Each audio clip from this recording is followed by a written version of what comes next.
hey, hey. Oh, nah, nah, nah, nah, nah. Do it.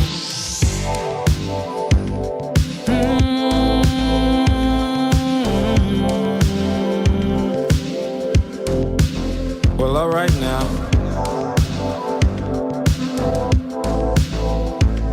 Wolf.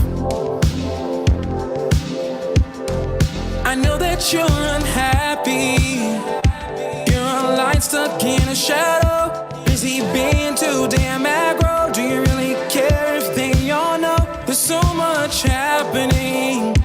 There's no shame in who you wanna be or be with. It's your fantasy, but turn it into reality. You're worried about your family, scared of what you think they'll say. Let's leave opinions in yesterday and go live in ecstasy. These conversations with feelings you don't. This isolation is. Let me explain this to you. Niggas can be gay too, whether you like it or you love it, whether you're kissing or you're touching. The ride, the lust, I know you covet. Niggas can be gay too. There ain't nothing you need to hide. Do your games won't really survive. Tomorrow you might not be alive. Niggas can be gay too.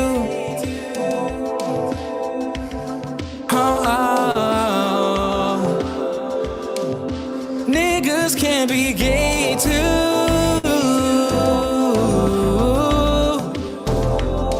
Yeah. If you say I'm with the gay shit, you're right. This is how I was born and that's how I'm going down when I pull up with my do-rag on. You already know what's going on. These folks need a rope for conclusions they jump to. One day it's gay, next day they jump you. Some days a nigga wanted to be dead, waiting for my soul to get fed. These conversations with feelings you don't. This isolation is. Let me explain this to you. These conversations with feelings you don't. This isolation is. Let me explain this to you. Niggas can be gay too.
Hello.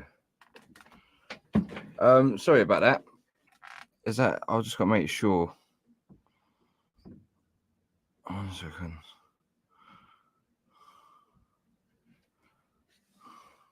That's better, isn't it? That's much better.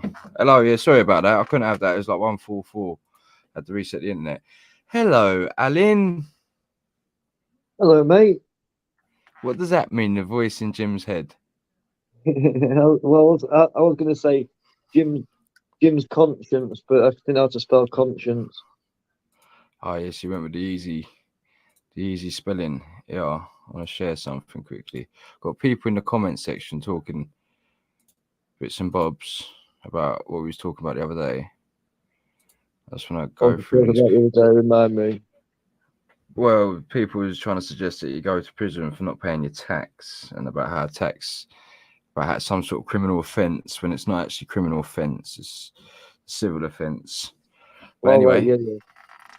so we're just quickly going to go over this. What is tax fraud? We just need to. When tax fraud does happen, we have a range of powers and specialist investigation capabilities that enable us to uncover even the most complex and determined frauds and bring the perpetrators to account. Most of our work to tackle tax fraud makes use of our civil powers. These allow us to get hold of the information we need to identify and collect unpaid tax, while imposing financial penalties on those responsible, up to 200% of the tax due in some cases. In some cases of tax fraud, we can use the approach of our Code of Practice 9 in exchange for individuals admitting their dishonesty, paying all their tax and significant financial penalties. They won't face a criminal investigation if they pay like a good goy, which otherwise could be the case. Criminal investigations. While we reserved complete discretion to conduct a criminal investigation in any case, our approach is to use our criminal and specialist investigation capabilities in certain circumstances. Firstly, when a fraud is particularly serious, for example, those involving large losses or where the conduct or individuals involved merit a strong response, such as our work to tackle organized crime groups. So I'm pretty sure the only way they're allowed to come after you is if you've actually committed a crime. Do you know that? Yeah, but what part of the law do they use then when they do prosecute? Because people do get prosecuted for. Yeah, I was reading. It's funny you should say that. I was reading an article about that as well, and most of the people that get prosecuted are single mothers. Did you know that? Yeah. Well, yeah, it's low fruit, isn't it? Yeah, vulnerables, mate. It's the same with, like you say, with the TV license. People pay the fine when in reality they don't know if you've got a TV in your house, if it's switched on, if you're watching live TV. Of course they don't. Yeah, but you can still get fined in a court of law without actually going to court. You can be fined in your absence for having a TV that no one knows you've got. Which is what he was saying about yesterday about habeas corpus, and well, that has to do with getting remanded. But they do. This is the thing; they're not supposed to, but they do this stuff, don't they? Yeah, like So you say, well, not like supposed to though. well, no, you have a certain courtroom, like you say, in my magistrate's court, where it's basically council tax, TV licensing, warrants for gas and electric people to try and get in to change the meter because they haven't been paying the bill, so they're trying to put a prepayment meter in. But no one attends a court. It's just a document stamping by the district judge. What do you know, Alan, about the Freemasons? Uh, well, I met the most powerful one in my town today, believe it or not.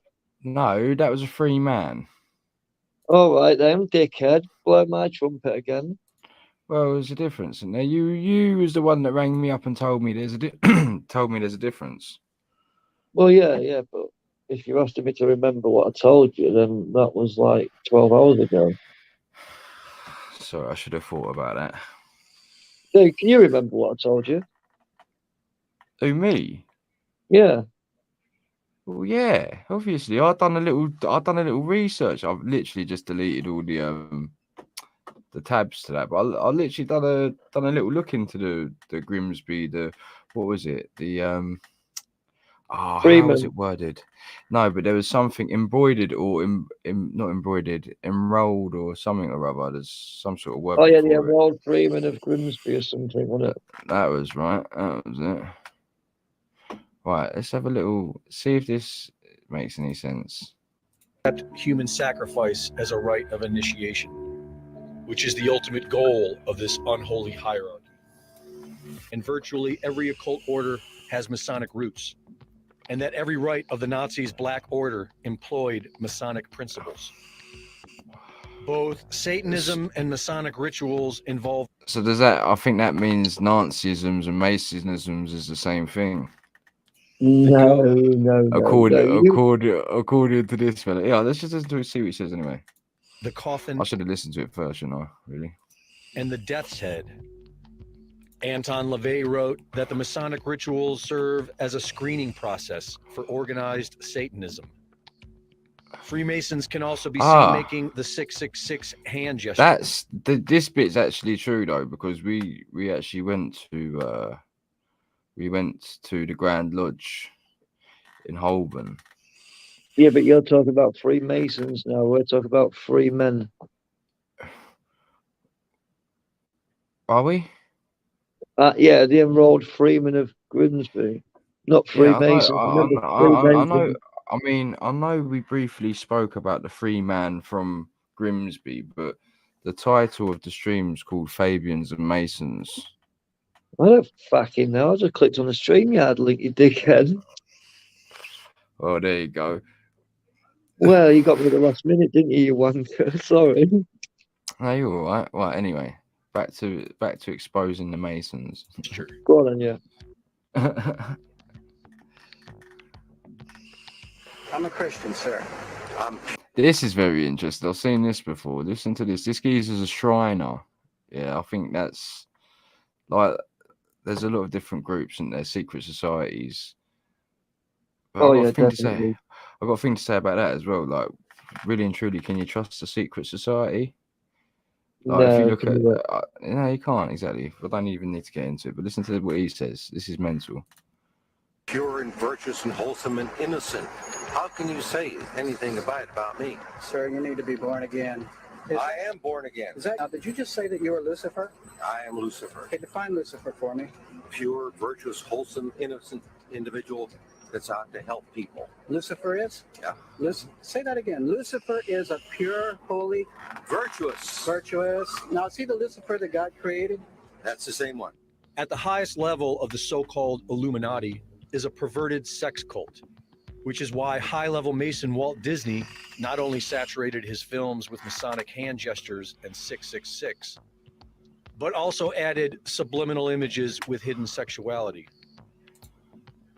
Altion claims that the have you seen all that before, Adam? Actually have you seen them subliminal innuendos and stuff in the Disney stuff? Have you seen? Yeah. I've been made aware and been shown bits and bobs, you know, from one of my mates who's just like you. Symbolizing the sex act. What does that mean? One of your mates? I knew you like would. Do you when I said that? I thought to myself, he's going to stop me now and say, "What do you mean, just like me?" Yeah. In what respect, just like me?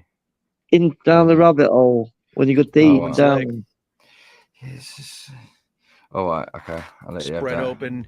And a man mounting her. Look, 1 minute, sorry. I don't mean anything in a bad way. You know what I mean. You go deep. You when you research something, I just float the top of it on this shit. Yeah, you go deep into it, and you always pop my balloon. Well, that's never my intention, Alan. I'm not here to pop your balloon. Yes, it is. Yes, it is every day because I can say anything to you, and you'll be like 5 minutes later, you'll ring me back up, or even at 10 seconds later, you'll say, you're a Jew. What are you doing, Alan? Oh, mate, please. You're right. Back to the video. Symbolizes the generative principle of creation. The all-seeing eye symbolizes the head of the penis. Phallic and worship, the rays mate. Shooting forth the orgasm. Each year, 13 high-level Masons may be invited to join the top of this monstrous pyramid, the Royal Order of Jesters. dedicated to nothing but sexual depravity. There is no sin. There is only nature. Why do you think that witchcraft has disappeared? This was mental. Did you know who this fella is, Alan? No. He's an Australian fella. He come to England and he sang on one of them programs. What's it, X Factor or one of these sorts of programs, and he won it, or he come second. Anyway, he got a record deal out of it, and then he made this video about, it's like a 6-hour-long video exposing a satanic sort of Hollywood like club. I think whose club was it? It weren't the Church of Satan, it's Felmore or Saint Philema. I can't remember what the club's called. But anyway, they're all part of it, and they all do the same gestures that the Masons do as well. It's all quite The Never Disney Club. disappeared. who? The Disney Club. Oh, some sort of club, yeah, that's for sure. It was But it's like all them kids from the Disney Club though. They're all fucking MK Ultra victims and that. They're all fucked up, aren't they? Yeah, but that's on purpose. That's by design. These kids have all been abused and shit as children. Like, what do you think about Michael Jackson? Well, anyone who wants to have kids in his bed is a bit of a wrong, isn't he? What did he? Oh, yeah, I suppose he did have kids in his bed, didn't he? Yeah, that's the thing. Well, he had a theme park in his fucking grounds of his fucking mansion. Special I little know, night. man. You got to be careful. You got to be careful, ain't it? Just because you hear some people saying some good stuff, it don't detract from the fact they like to fuck children, I suppose. hidden. No, don't get me wrong. Don't get me wrong. He can sing, yeah. But But I'm pretty sure that he sort of, for someone that had such a, shall we say, like, what's the best way to describe it? Because it's like, in one respect, you want for nothing, right? And you could have anything you want, but at the same time, it's like very sort of controlled atmosphere. It's a very sort of, there's people telling you what you can and can't do all the time and that sort of shit. Do you know what I mean? So it's very. the guy turned himself white, man. If I'd have turned myself black, I'd be in jail. Yeah, but this is what I mean. That's all come from like bullying, I should suggest or imagine. Like that's all come Well, from too much drugs, mate. You don't have too much drugs and go fucking. Do you know what? I'm gonna make myself a fucking. The guy had a black fella doctor or white injected fella. him with fucking high-powered fucking sleeping meds all day, getting out his face. He's like a benzo. He's like me taking Valium all day long, being out my face. Yeah, but listen. But what happened to Kanye? Kanye, he started talking, and then they went and had him whacked off, give him a diagnosis, got him drugged up. Like that shit happens, man. And Well, what's so his Kanye name? didn't get himself drugged up. So all these years I've been listening to Kanye talking about doing all these fucking highly addictive drugs, yeah, in America. They didn't fuck him up, no? What does he talk about doing? Fucking cocaine. They used to have that fucking cough syrup with fucking God knows what was in the shit. I've never seen Kanye drinking any lean. What? That fuck? What? What you're talking about? Cough syrup and with sweeties in it and Yeah, codeine yeah, and yeah, shit. yeah. In ya. Yeah, it's The called Snoop lean. Dogg era. What? It was called what? Sorry. It's called lean. I had another name for it. I can't remember it. Mm. Another Right, thing anyway. about it in the rap songs, they take all sorts of shit, don't they? Fucking hell, they're mad on mushrooms at the minute in America. Yeah, I this think is all. mushrooms are good. Only mushrooms are good. Don't get me wrong. I don't take them, but I mean, I know they're really good for you. I mean, I don't know. I think there's an agenda behind that. There's a satanic agenda behind that, mate. To be completely honest with you, I do believe. Anyway, Forced to go into hiding by the appearance of Jesus on the human scene. Another reason why he's passionately hated. 33rd degree Mason Aleister Crowley wrote how he pecks at the eyes of Jesus on the cross, how the new age will arise from the destruction of Christianity, and how all children shall be accustomed from infancy to witness every type of sexual act. so that's According to fucking the nonsense, Royal mate. Art of Freemasonry, Magic is the highest and most divine. And what is this magic? Any living being is a storehouse of energy, varying in quantity according to the size and health of the animal. At the death of the animal, this energy is liberated suddenly. The animal, therefore, should be killed within the circle. For the highest spiritual working, Hey, 1 minute, one Jim. must accordingly choose that victim which contains. Well, you got to check your pies. No. You got someone in your chat, right? Do you know when I just need to, his name's just come up because this fucker here, right? He sent me a parcel through the post, yeah. And it was, it nearly got me in a lot of trouble. It was lots of leaflets about multiculturalism is genocide and stuff. And then after he'd sent me him, yeah, he sent me another message saying he got arrested for sending an MP a letter because it got his fingerprints on the envelope. And I was thinking, shit, what you sent me. But yeah, Right. just seen his name go in the chat, so I just thought I'd mention it. He's saying shrooming is great. I'm not going to call him out, James.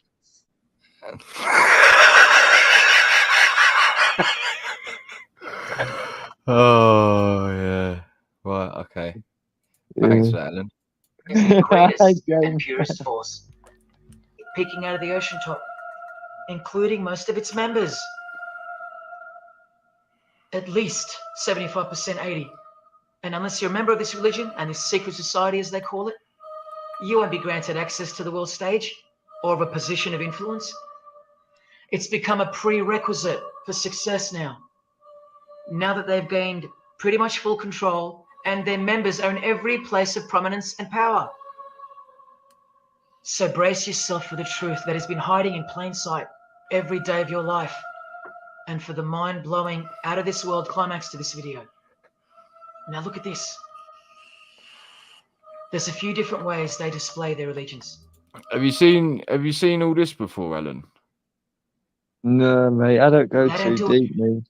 Yeah, but I mean, have you not? Oh, so you don't even. Yeah, all right. You know me. Come on, Jim. Yeah, I know. And That's some what I mean. Oh, don't yeah. do it at all. But most of them can't help themselves, because when they do it in public, it's a hidden statement. And that statement gives them a lot of satisfaction. The celebrities usually cover one eye, or hide it in some way, and obscure it, or emphasize it like this.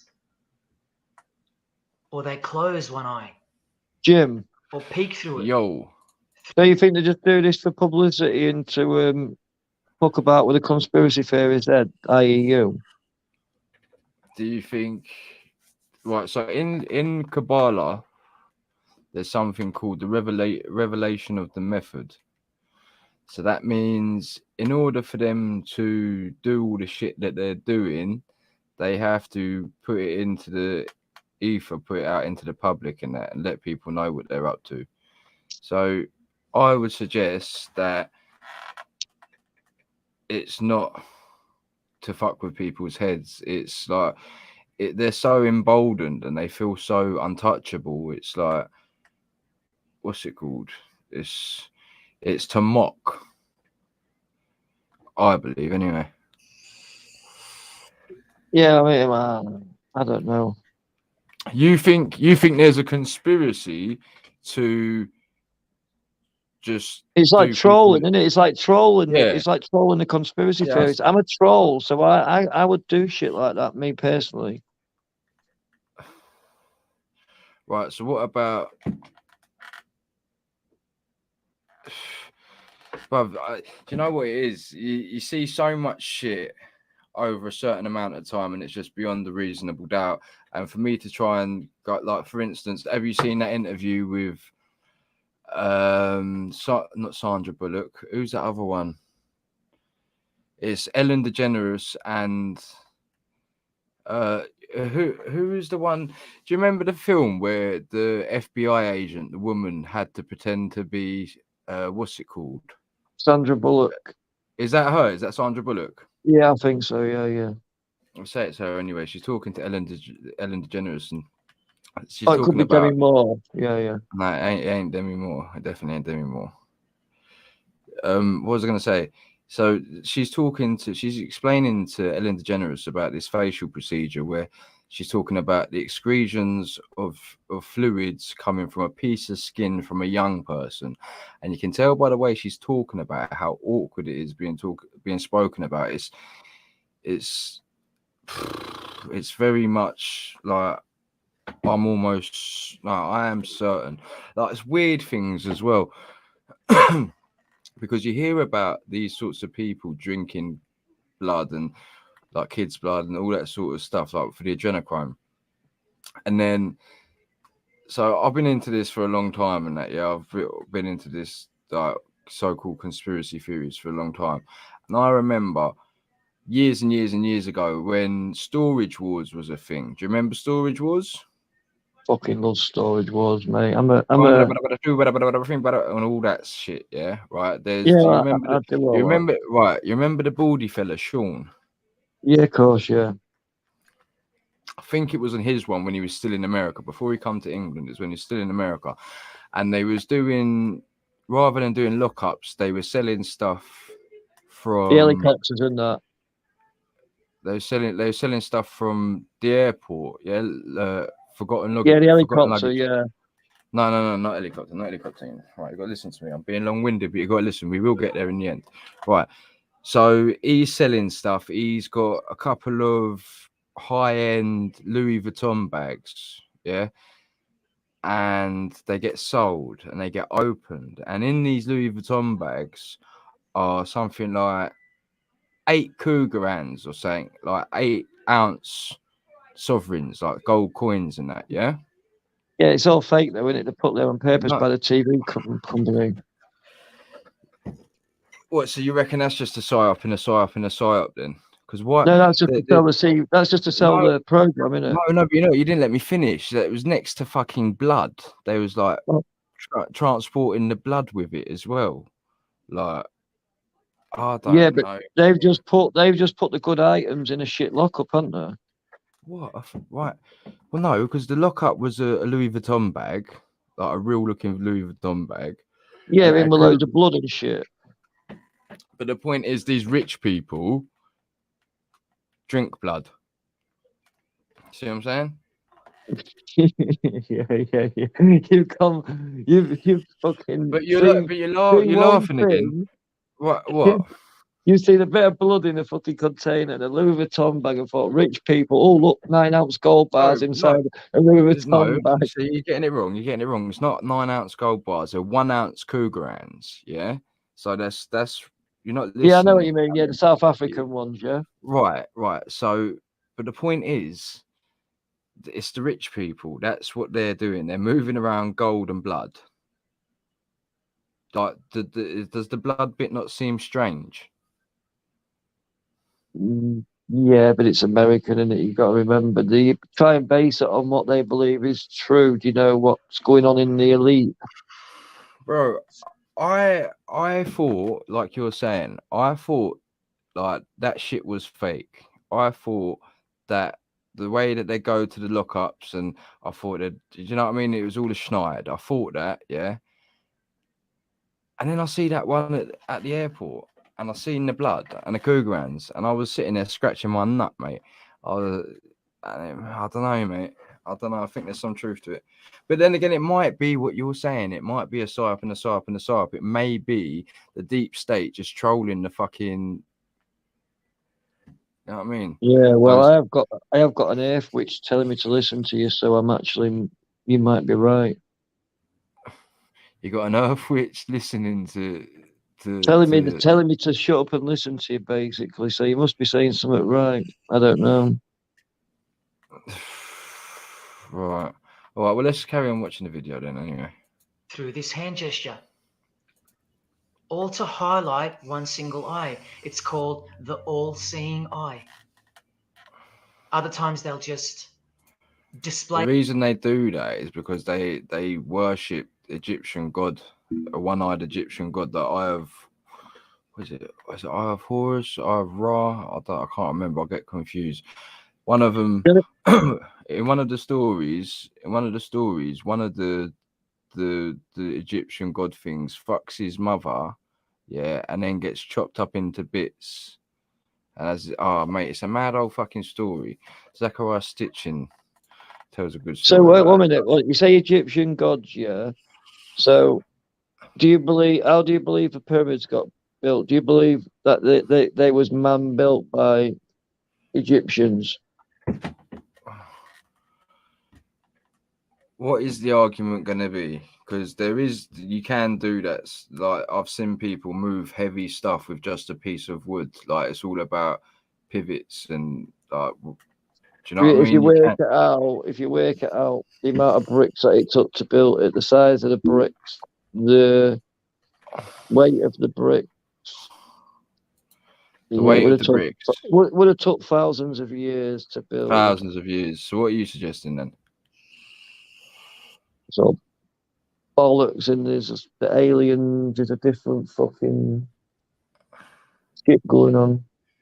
Aliens are demons, Alan. I've seen them, mate. I've been on a fucking right. I went to. I'll even tell you where it was because this is where I'm a pothead, right? So remember this. I forget everything, but I'll never forget this. Yeah, and this was only on resin back in the day. Yeah, we're talking probably 90s, early 2000s. I was in a field in Gainsborough, yeah, near Gainsborough. There was a tractor shop called Peacock's, yeah. Fucking hell, no, actually, I'm not telling you this because otherwise I'm gonna just fucking get myself into trouble. Anyway, someone was in this field for a long time. Hang on. I'm pressing the wrong button. You were having an argument with yourself about telling us the story and getting into trouble, Alan. Are you sure you want to go ahead with the story, Alan? No, I won't go ahead with all the story. So I'll flash back to robbing the shop, yeah. So I'm in the field, yeah. Right. So I'm in there quite a few hours, and then these lights just appear over the sky in front of me, yeah. And my mate don't smoke weed, yeah. So I'm laid there, and I'm thinking, mate, these lights out there, and I'm like nudging him. I'm like, "Can you see that in the sky?" And he's like, "What the fuck?" And these lights were chasing each other in the sky, and then all of a sudden just flew away and disappeared. So explain that. What, in one word, in one sentence? Go on. Military. All right, and my ex swears by this year. We just moved to an house. I've heard this story. I already told you that was the military and all. Yeah, but the other people haven't heard it. They won't believe me if I said she said that. If I said she said that a spaceship came in front of our front room window, and then it just fucking shot up in the air and flew away. You won't believe it. I don't believe it, but she swears by it, and she's not a liar. So yeah, right. I've seen that also. I've also seen two suns in the sky, mate.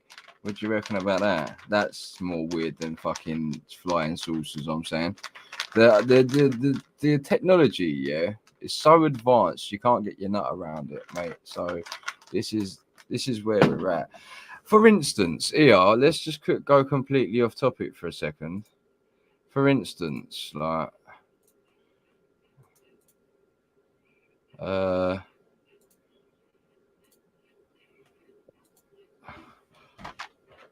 you got my face on camera again, you twat? what? I just see my face with an illegal banner on your screen.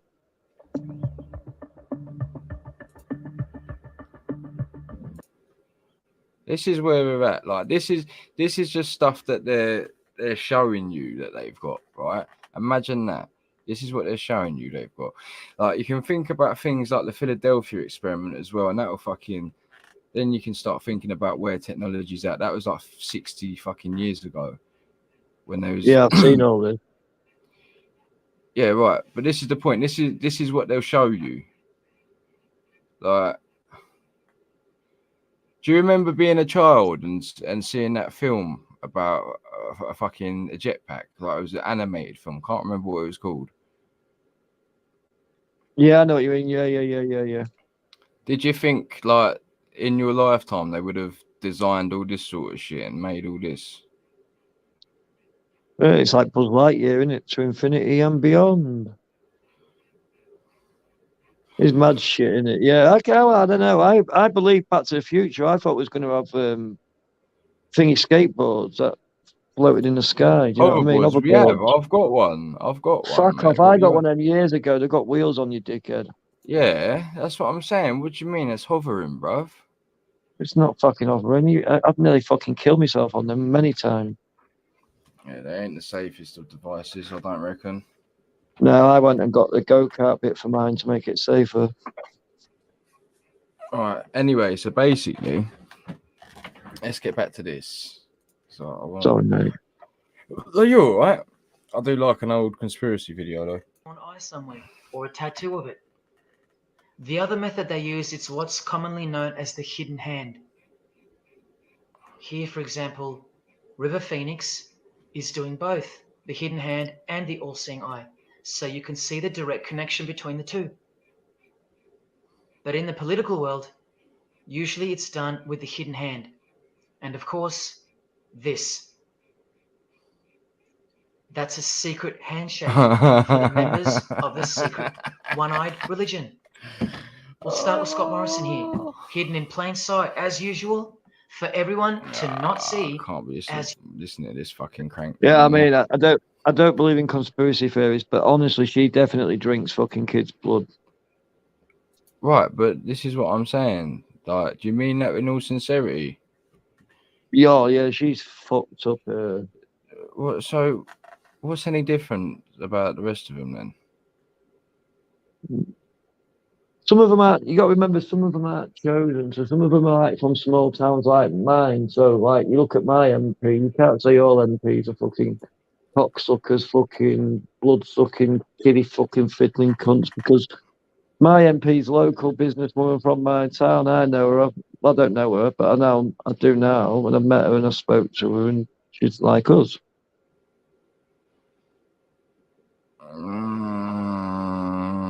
Right. Yeah, I accept that to a certain degree. I will accept that you can represent an area and probably not be a kid fucking blood sucking cunt. Yeah, I'm talking about the Eton elected ones. You know, all the ones that come from the selected few. That's what I'm saying. Them fuckers there. Do you know about the Hampstead too? The Hampstead case. What do you know about that? Well, I don't know about that. Fucking hell, mate. I went down the rabbit hole with that years ago, and then maybe realised it was probably bollocks a couple of years ago. It was just too, I don't know, it just too well put to be real. In my eyes, that's my opinions. I mean, that's my opinion. You think they was reading a script, like a story? Yeah, that was well scripted. It was well rehearsed before it was put out there. Should we get some people in to have a talk then? Yeah. Why, you got anyone in? Yeah. Well, no, I haven't really got. Message Daddy. Get Daddy in, and we'll talk about this Freeman as well, because that all comes from the Constitution and from the King. Maybe Magna Carta shit, wasn't it? Yeah, I mean, I'd be interested to speak to him again for sure, but I was just gonna fuck it in the what's it called? In the comment section. Oh right. Oh yeah, get the commenters in. Hey, get Thingy in, because I've seen he's got a good name. Spurgers. That's got to be fucking your mate. Ooh. Sounds like it could well be my mate. Anyway, right. Do you want to message him anyway and see if he wants to come on? Yeah, we'll do. Yeah. Or do you want to message him? I missed a call from him earlier and I haven't messaged him back. Well, fucking message him back now then. You've got a reason to message him, ain't you? I know, yeah, well, go on then. In the meantime, I'll see what nutters join. See if you get porn bombed.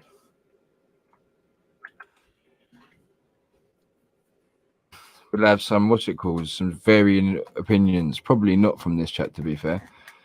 They'll probably say they're all kid fuckers, bloodsuckers, blood-sucking kid fucking, mate. That's what they do. No, you got some decent people in the chat. People that don't agree. We all, do you know how deep we go down the rabbit? I don't go down the rabbit hole. You do. I mean, I think most of them are pretty down the rabbit hole, to be honest with you. You should get that Earthwitch on. Yeah, well, I've put the link out there, haven't I? Come on, Earthwitch. Get out your pit. Don't be shy. You don't have to put your face on. Just put No, a she picture already of- said she already said she won't come on, didn't she? We had this. I Yeah, remember having this conversation already. There's plenty of witch avatars out there, though, what you can use. It's getting biblical. You right, mate. Steve Shaw. It can get, yeah. That It can get Mosley. biblical. It is. I mean, I can't put stuff like that up. What? that's not the reason you're down the rat. That's not the reason you got a carrot up your ass, Greg. Don't make out. Oh man, funny stuff.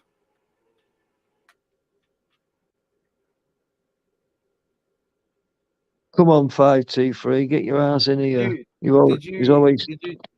Did you text Daddy Dragon? Oh, Graham. Yeah.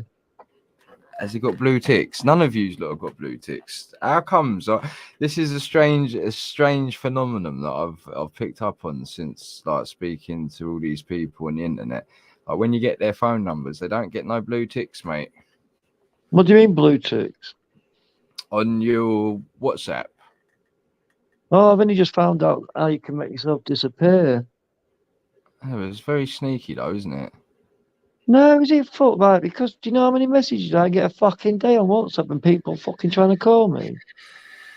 Oh, mate, you're making people feel bad. Like the people come see you. You've been trolled in the chat, People mate. come see you. People come see you when you're out doing a bit, and then they introduce themselves and they give you your number, and then they're sending you texts and memes all day and that, and you don't even open them, do you? Mate, I can't be having that. What's going on here? This is fucking. We've got what's it called? We've got some race hate going on here, or some black hate rather. Listen, I'm not racist. You see me with a taxi driver yesterday. He wanted £100 to get me a fucking in the face cab. Is he getting banned? Because he keeps coming back in different alts. Is this? Oh, you've been proper spammed out. It'll be by the queer lot of Telegram. Who? What? The Tommy lot? No, you called the other queer lot. You've been calling out just lately. Who have been fucking everyone? Whoever's in me fucking Everyone. crosshairs, mate. Whoever's in the crosshairs, brother. Whoever's in front of me talking shit. Everyone. Fuck's sake. Welshie and Rev's going live. Right, well, that's interesting stuff. I wonder what they're talking about. I wonder if they're talking about Fabians and Masons. they'll be talking about the English Constitution and how we're all down the rabbit hole. But is someone banning this? I'm just going to assume and stop asking because obviously he keeps coming back in alt accounts, so I presume people are banning him. Oh, someone bought the 77th in last night. That's why you're getting spammed. Who? The 77th last night was bought in. Was it something? I don't fucking know. I can't remember. What are you on about? 77th was brought in. I'm reading the fucking chat, mate. I'm stoned. I'm trying to give you an answer. All right. All I can read, mate, is like grotesque fucking. Yeah, right. That's got to be the fake bulldog. That's not a real bulldog because he's got an E. So don't give him a spanner because that looks a bit dodgy. Unless it's. What do you mean? It's because it's got an E? Oh, what? It's not. Well, It ain't got a picture. Yeah. I know what you mean. Bulldog had a picture last night, didn't he? He had his English Constitution picture. Oh, mate, I don't know. Have I not got any fucking mods in the chat? Surely there is mods in the chat because he keeps coming in alts. So if he keeps coming in alt accounts, I should imagine. Mate, I had a 7-hour live stream. I had 4 mods in the chat. Not one of them put me fucking donor box link out. Traveled for hundreds of miles and no, they just thought, yeah, we'll skin this cunt. Oh, Alan. But you want to get a Nightbot thing, mate. I've got a thing that it puts it out every half hour. You don't even need to ask for it, and then you don't have to feel no way about begging. You know what I mean? That's too much technology for me, mate. I only put my mods in because I thought there was mates. They're not mates. They're all getting banned. Oh, Alan, don't start all this, mate. I'm fucking about, mate. I just like winding people up. I like the grifting route. Oh, what's this cunt? You got fucking, you're getting proper spammed, man. Yeah, I know. It's good though, isn't it? Why don't they come in? Why don't they click on Well, this link? I've put the thing out, and there's absolutely no one that wants to talk with us, Alan. That's mental. Put it out on Twitter. See if there's anyone that wants to talk shit. Like, Go on, then, Kevin. yeah. 1 minute. I'll send it to a couple of people. 2 seconds. No, but not people that are sound. We want antagonists, Alan. We want people to shout at. All right, then. Yeah, all right. Then what we calling this? Then a fight night, Friday night fight club. Yeah. Go on. Fuck's sake! Chuck me a fucking spanner, Jim. What's the matter with you? You're getting annihilated tonight. Is there no what's it called? Is there no chat? No mods in chat? Chuck me a active. Am I a good geezer? Tell him to chuck me a spanner. I can't fucking handle this. It's a nightmare. Of all the people you could have got to come in your stream yard, you got this. You got this cunt. Thanks, mate. I love you too.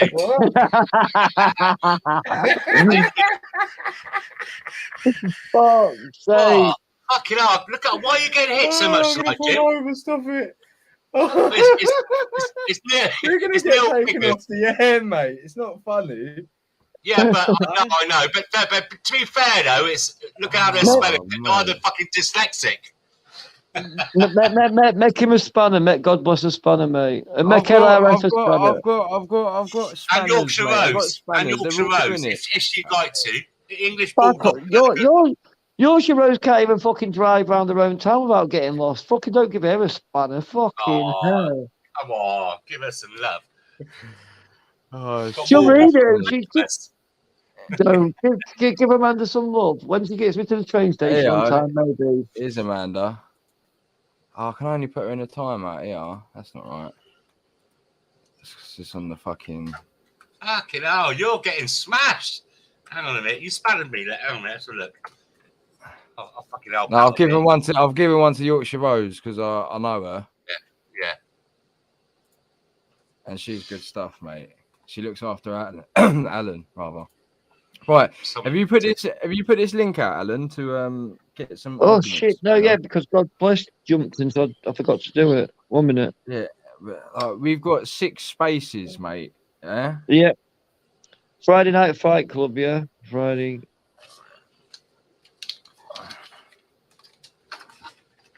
That sounds a bit mental, doesn't it? Did you hear about this thing over like the 9th of October is called have you heard this thing what KFC done in Germany? What did KFC do in Germany? Right, so there's a thing called Kristallnacht, right? It's a German thing. And you know, like we got like Guy Fawkes night or I don't know, Halloween night and that kind of stuff. So I shouldn't laugh. It's comical in a way. So what it was in 1938, on the 9th of November, you know that film like The Purge? Yeah. Yeah, where everyone's got permission to go out killing and murdering and raping and no one gets done. So in 1938, they had a thing where they could go out and kill and murder any Jews, rob them, burn their houses down. All right, that was in 1938. So KFC, I ain't fucking joking. It sounds like I'm bullshitting. I'm not. I've done a special to celebrate this night with discount for their KFC with extra cheese on their chips and stuff. You not heard about this? Are you saying that there's some sort of campaign celebrating anti-Semitism being used by KFC? In Germany, yeah. It's called, look, type it up. Kristall, like KRISTALNACHT.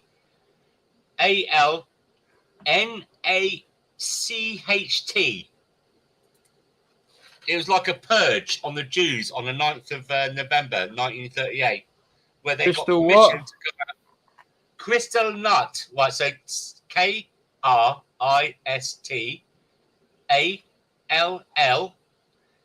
N-A-C-H-T. N-A-C-H-T. It's a true story. And so to commemorate this and celebrate it, it's like McDonald's saying, it's Christmas, we're going to do a special cranberry and chicken burger with discount to celebrate Christmas. So the KFC did a special KFC. Holy, no way. Yeah, I'm reading You about see it? it now. Yeah, that's mental. As Unbelievable, fuck, isn't it? mate. You wouldn't believe that, would you? But like, you don't see the ADL trying to shut them down. Like poor old Kanye and fucking Kyrie, man.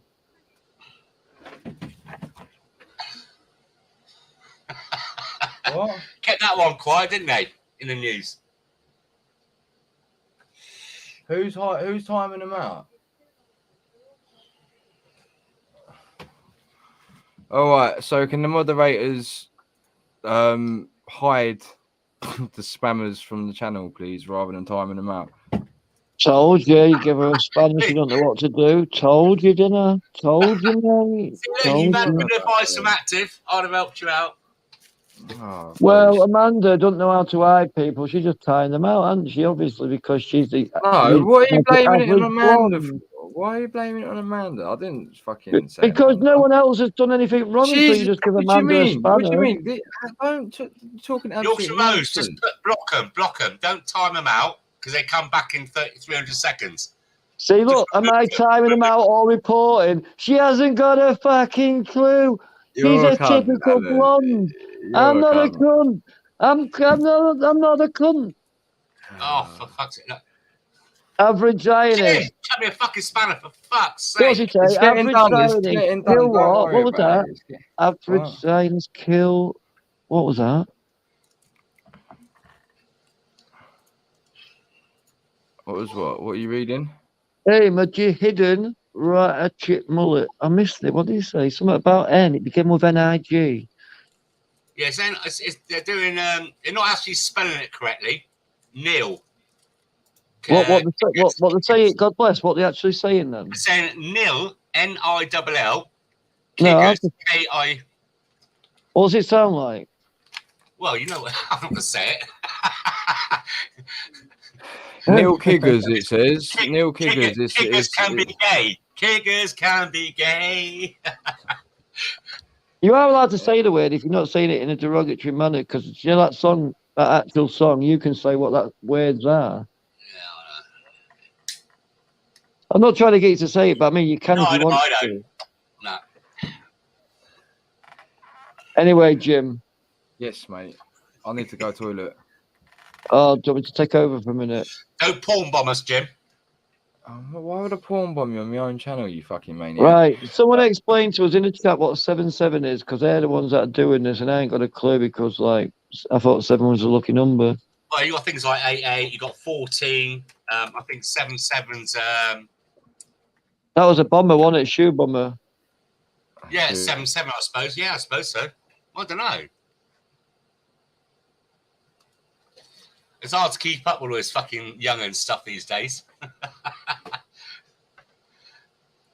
More migrant hotels in Sittingbourne, Eve. Right, I will have a look at that while Jim's having a piss. Oh, mate, I'll tell you what. Active down in Swindon, mate. I had a bit of spare time on my hand the other day, and I had a little drive around. We've still got a 4-star Hilton up the road. We've got their own special separate dining, and they're still there. They've been there over, last September? Yeah, it's over a year. And other places. And what they've done is they've closed down the ones in a town centre where I know some women, they're like mums, just single mums that are trying to make a little bit of extra dosh during the day while their kids are at school. They've all got sacked. And the migrants put in. And do you know what I mean? So they've got to try and work out how to make their extra bit of money for Christmas. Poor fuckers. Yeah, I know. So, like you say, a lot of these, right, these workers should come out there, although they was doing a little bit of cash in hand while the kids were at school, but the actual hotels was actually breaking the law by employing them that way. So, you know, Hull, what's it called? Fucking hell. What's that little town called on the outskirts of Hull where I meant to go in, but I forgot the name of it because I'm stoned.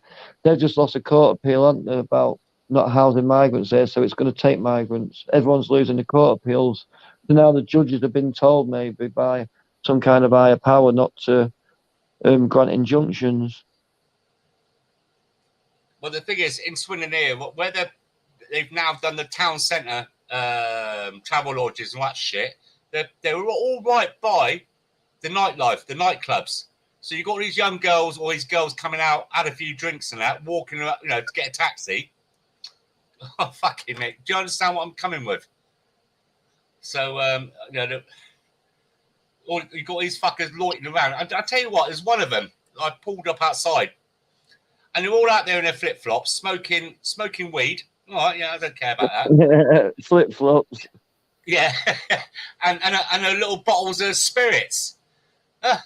That's not very haram. I know, yeah, they're all drinking. I've caught them coming back from Tesco's no end of times going to Napier Barracks with cases of bud. I mean that place, what's it called, Marsden? They got their own little hospital built up there, and it was on the radio the other day. I don't even listen to places like Talk, and they're saying about how it's not true that these migrants get priority medical treatment for things like dentists and doctors. That's what they do. And I'll tell you why they do. Because if they don't get priority, what will they do? They'll sue the government for not care. Was it care? You got to care for someone, ain't you? Basic human rights, aren't you, as well? But we don't get these basic human rights, do we? Because I can't get a dentist, and I haven't been able to get a dentist for 3 years because there's none taking on in my town. Exactly. But they get it fucking straight away. Well, they get well, yeah. I think the dentists now actually get brought to the hotels instead of them costing more money in taxes, because they do a contract with the local taxi companies. And if you look at the books, they earn a couple of £100,000 a year just driving migrants to appointments locally. Yeah, well, where this girl I know is Hilton, she's a cleaner there, and they got 2 floors, and she said to me that they get taxis for the mosque, their kids get taxis to school there and back every day. If they need to go somewhere, any appointments, they get given taxis. Taxis. Fucking hell. Everywhere you go, every hotel I've been to, I see taxis pulling up with them coming back from medical appointments, dentist appointments, or other places where obviously they've been during the day. Like you say, every charity, if you was to put up migrant push bike charity, yeah, there is at least 45, 50 different charities in this country that go around getting bikes donated and doing them up and taking them to migrant hotels and giving every migrant a push bike. But yet we've got people on the breadline here that can't even afford to feed the kids, yeah, that are going to food banks daily, yeah. I pay taxes. A few years ago, it's a true story. I had a friend of mine, she works in the DHSS, yeah, and they can claim up to £3,000 for a car. I knew dealers that were given these checks from the government where they're trying to look for work. The thing is, when you go outside these hotels, there's things to look for. One, an empty car park at night time. Secondly, all these push bikes strapped up outside. Thirdly, go on to TripAdvisor. Go on TripAdvisor, look for the reviews, and you'll see people say, "Oh, my thing got cancelled," or "I stayed there, but the second and third floor, whatever, were full of migrants screaming and shouting all night long." These are the things that don't tell tales. Go on, mate. Sorry, mate. No, sorry. I thought an alarm went off, and I wasn't sure if it was yours. My door being opened. What, darling? Do you have any of that? Right, Paloma, she's only 4 years old. Say hello, Active. Hello, Active. Hello. Thank you for helping my future become brighter. Don't you be indoctrinating. He'll be having a social on your back. I'll tell you what, my kids are worse than Alf Garnett. I'm not worse. Yeah, you're better. Right, you're going to go back in. So my wife's doing it out at the moment, and I'm kind of looking after the kids. Yeah, no worries, mate. Are you busy then? Yeah, and I'm fixing a couple of medical machinery things and doing this and doing that. And it's Friday night. God, I remember 20 years ago, I'll just be going out now, getting wrecked. So I was going to say, so you've not been drinking tonight then yet? I've had a. I'll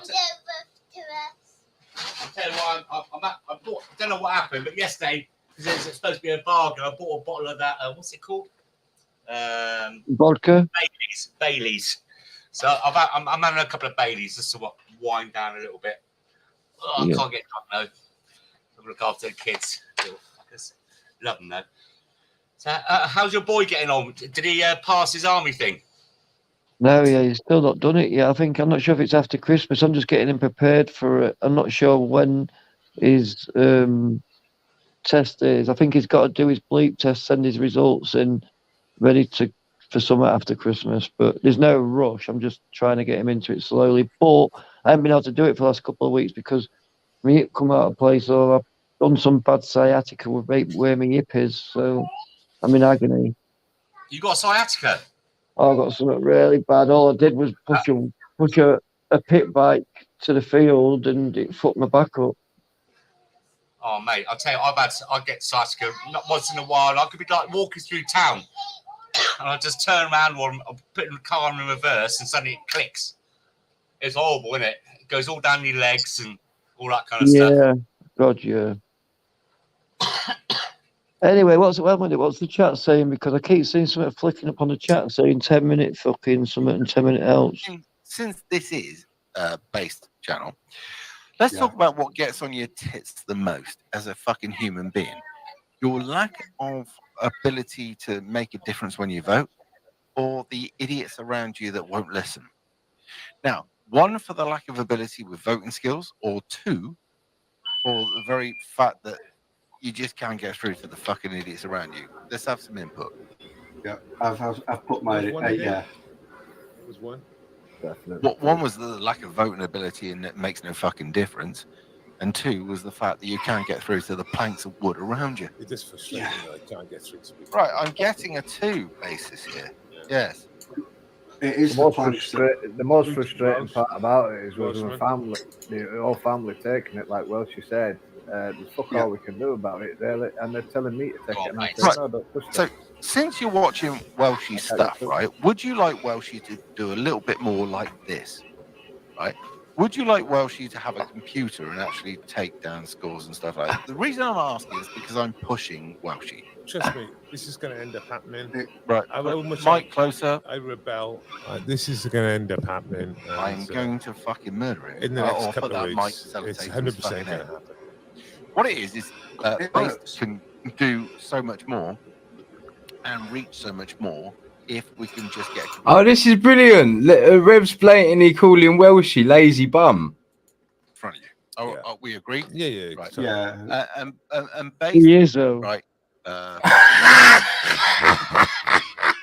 Mate, if you smoked the size bats that he rolls all fucking day, you wouldn't do nothing either, mate.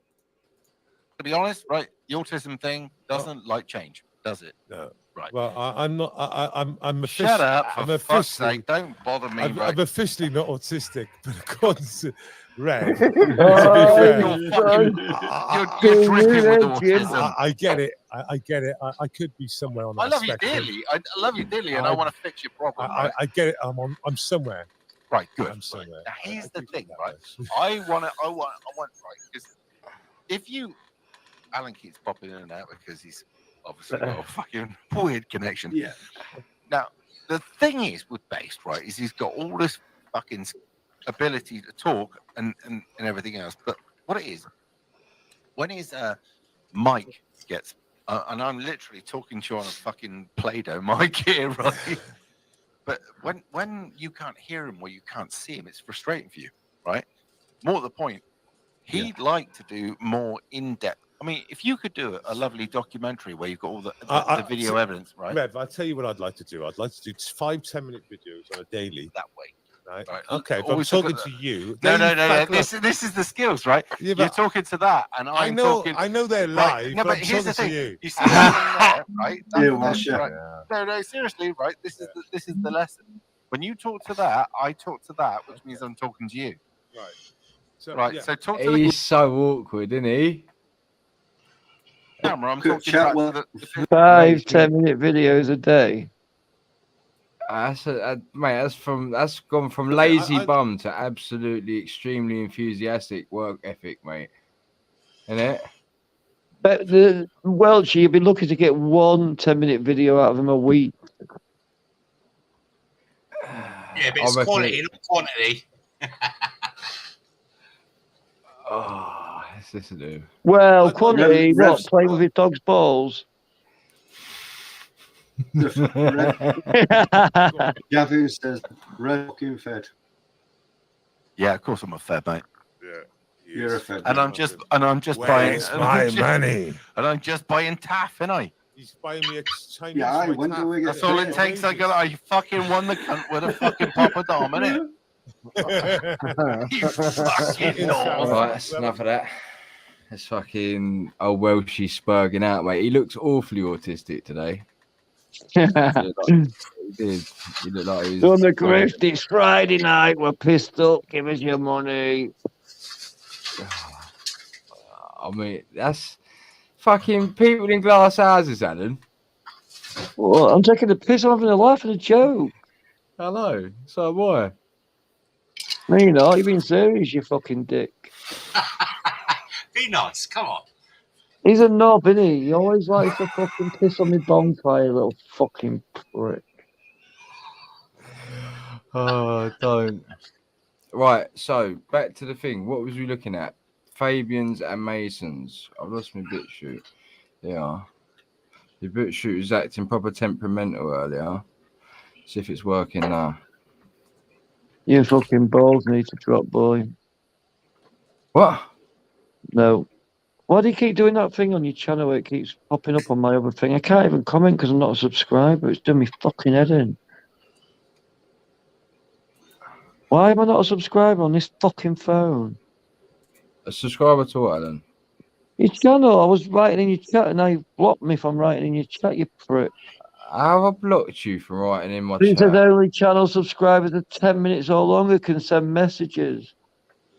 Oh, yes. You got to be a subscriber, mate. Yeah, I didn't know I wasn't. Oh, I imagine mean, that. no. You're not even subscribed to my channel. Imagine that. I am on this phone. I'm on my other phone. I'm not on my other channel. It's not to do Are you on with a the different phone. account, Alan? I've got two channels on. I'm on my other phone. I'm on Active Archives. We've got two different Oh, yeah, I did see that Active Archive the other day. Yeah. So I'm commenting on the other one so it don't fuck about with the internet. Now, is it Cecil Rhodes that was a Fabian? Started the. I'm pretty sure he was. Oh, that's it. Ass big as 420. I tell you now, he's a fucking. I love his names he comes out with. Yeah, get rid of that fucking. Like your mate, Patrick, innit? It's gonna be Patrick. He's ace.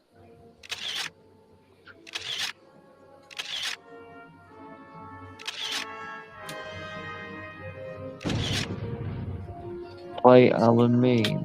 The literal wolf in sheep's clothing. Sheepskin. What's this all about? What, play Alan meme or what's the program about? The program, why? What is the Alan meme? It's not true with me, is it? Because I'm called Alan. You can get me paranoid. Not on purpose, Alan. What, is it me? Not probably. I don't know. Oh. Ask. Why are you asking me? I'm the one showing. Is it- You're always shooting the messenger. You're always blaming me for pissing on your bonfire and that. But Well, yeah, I'm he's just the asking messenger. you. I don't make all these. I don't make all these facts up just to upset you. Like, I'm No, just the he's messenger. saying to you, play the Alan meme. What the fuck's the Alan meme? I've got absolutely no idea, but I'm All right. 110%. All right. I'm Sorry, mate. 110% willing to find out. And No. like, help you out. I'm not willing to find out. I just thought you knew. I know. Let's find out together. Rabid Rabies says Grimsby. I know. What's James Moran saying? Had to make some videos, but he can be a bit of a weirdo.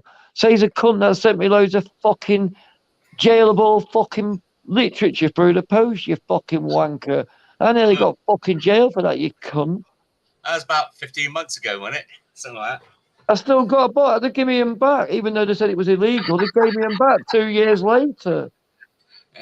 You want to get you them? I've got the cup in my fucking bath, in my kitchen, and it took everything but left the fucking cup.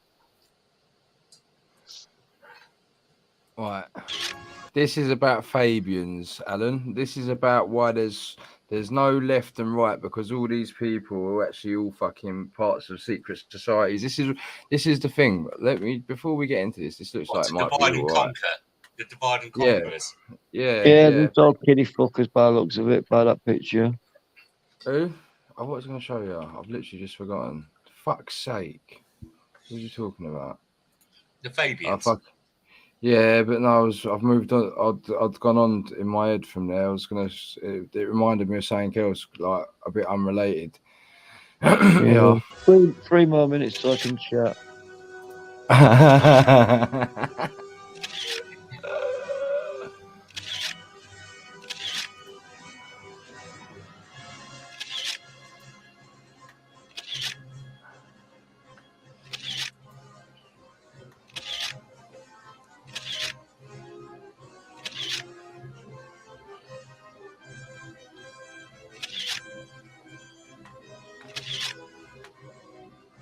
Yeah, it's going too quick. I can't read it that quick.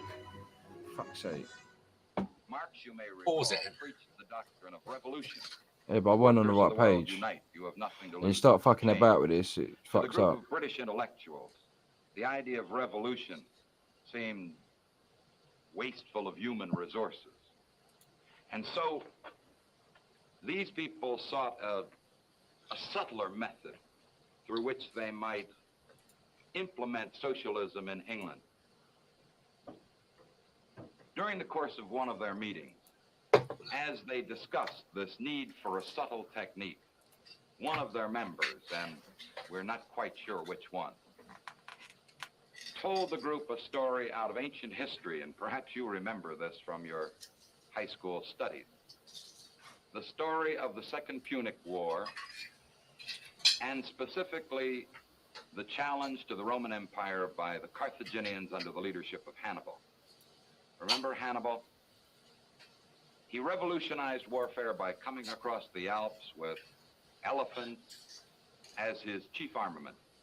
And now he stood on the very plains north of Rome, threatening the heart of the Roman Empire.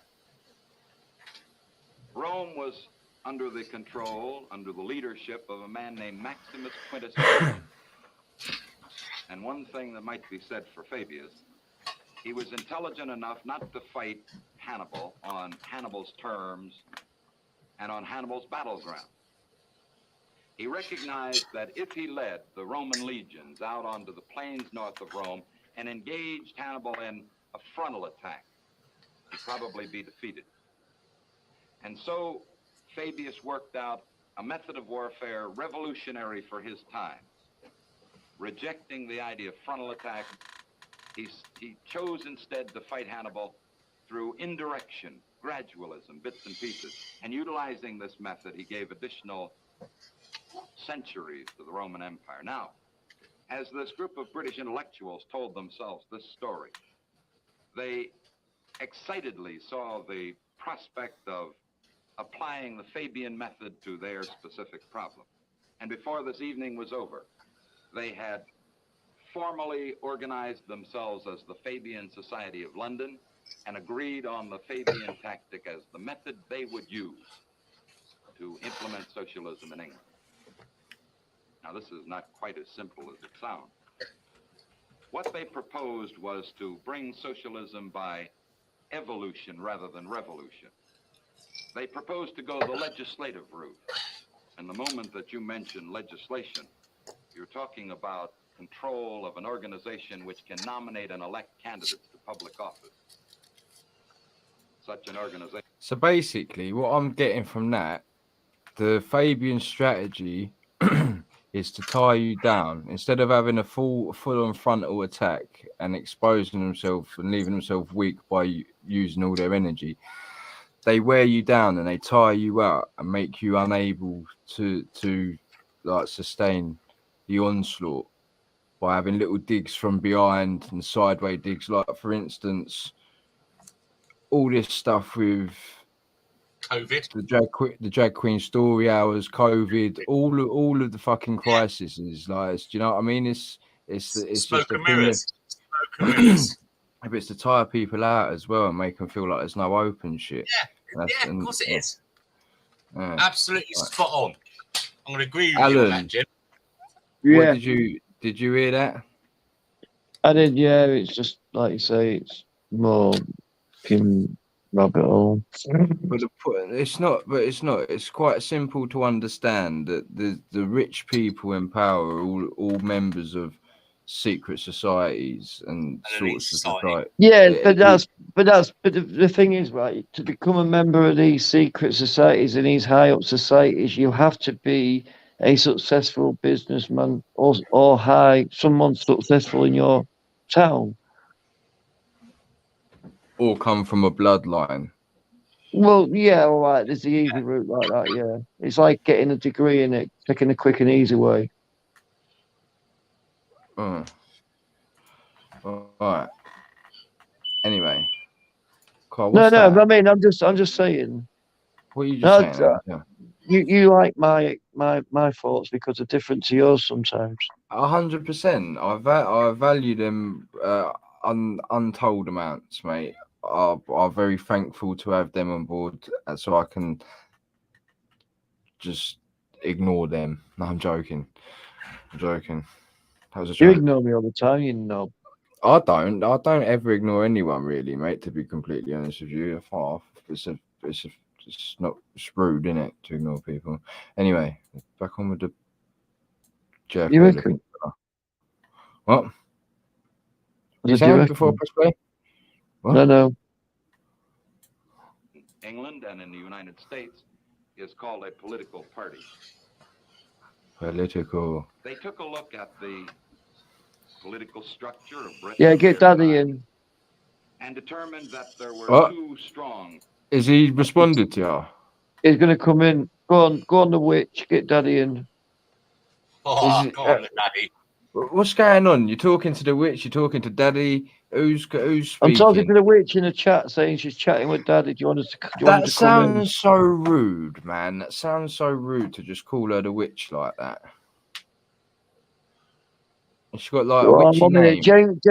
James has put his dummy out. He can't take a joke, can he? I'm winding him up about the leaflets. I don't care about the leaflets. I didn't go to jail, mate, because like you said, I want my leaflets. Someone randomly sent me and didn't. Someone randomly, but you've just blatantly fucking dry grassed He's got a him fake, up. yeah, I grassed him. He's got a fake name on the internet. Fucking hell, we don't even know who the guys we're talking to now. Is this Graham here? Yeah. Graham, would you? I would love to talk to Graham about the Freeman. Yeah, well, let's get. Well, Graham, do you fancy coming on and talking? Yeah, he will. Fucking Graham loves to talk. Did you hear him last night? Fucking, I didn't get a word in about 3 hours. He's the quietest I've ever seen you, Jim. Yeah, but no, do you know, I love a story, mate. I do love Jack Norrie's. Fucking hell, can Daddy tell a story? Fucking hell, man. I know he can tell a story. That's what I mean. And I like, because I'm no good at telling stories. And there's an art.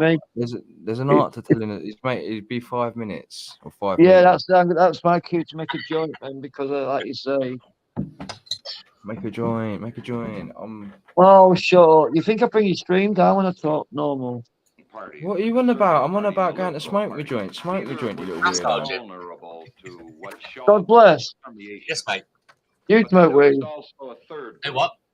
Made up You for the most smoke part weed. of radicals. I used to be banging into it, mate, but I just I spent too much time. Next one I get caught on 7 year plus. You understand what I'm saying? Oh yeah. I miss it though. Fearless leadership. Yeah, I don't. I mean, I wish I could stop. I'm not gonna lie. I don't like this new shit they got coming out. I'm old school. I like the old solids and the soap bar and the Lebanese and the Northern Lights. I used to like the sociable stuff, not this stuff that just kills you. The Labour Party. No, I like the fucking strongest, hardest shit. I feel better. I feel better now. Now Graham's coming on tonight, because last night I felt a bit like we already had all that shit with Rev and fucking and Tom and that beforehand, and I was feeling a bit knackered. Like, and I couldn't. I'm feeling like I've got more energy to listen to Graham tonight, mate. I think this will be a good. This will end up being a good stream, boys. Oh, it will be. As a result of 100 years, influence, subtle manipulations, lies, and hidden agendas that have been thrown at us from certain societies, organizations, and we're here to tell you about one or two of those today. We're actually at Bernard Shaw's house, and most of you know Bernard Shaw because he was a playwright. It's a place such as St. Joan. But there's another side of Bernard Shaw that a lot of you don't know, and that's his membership of the Fabian Society.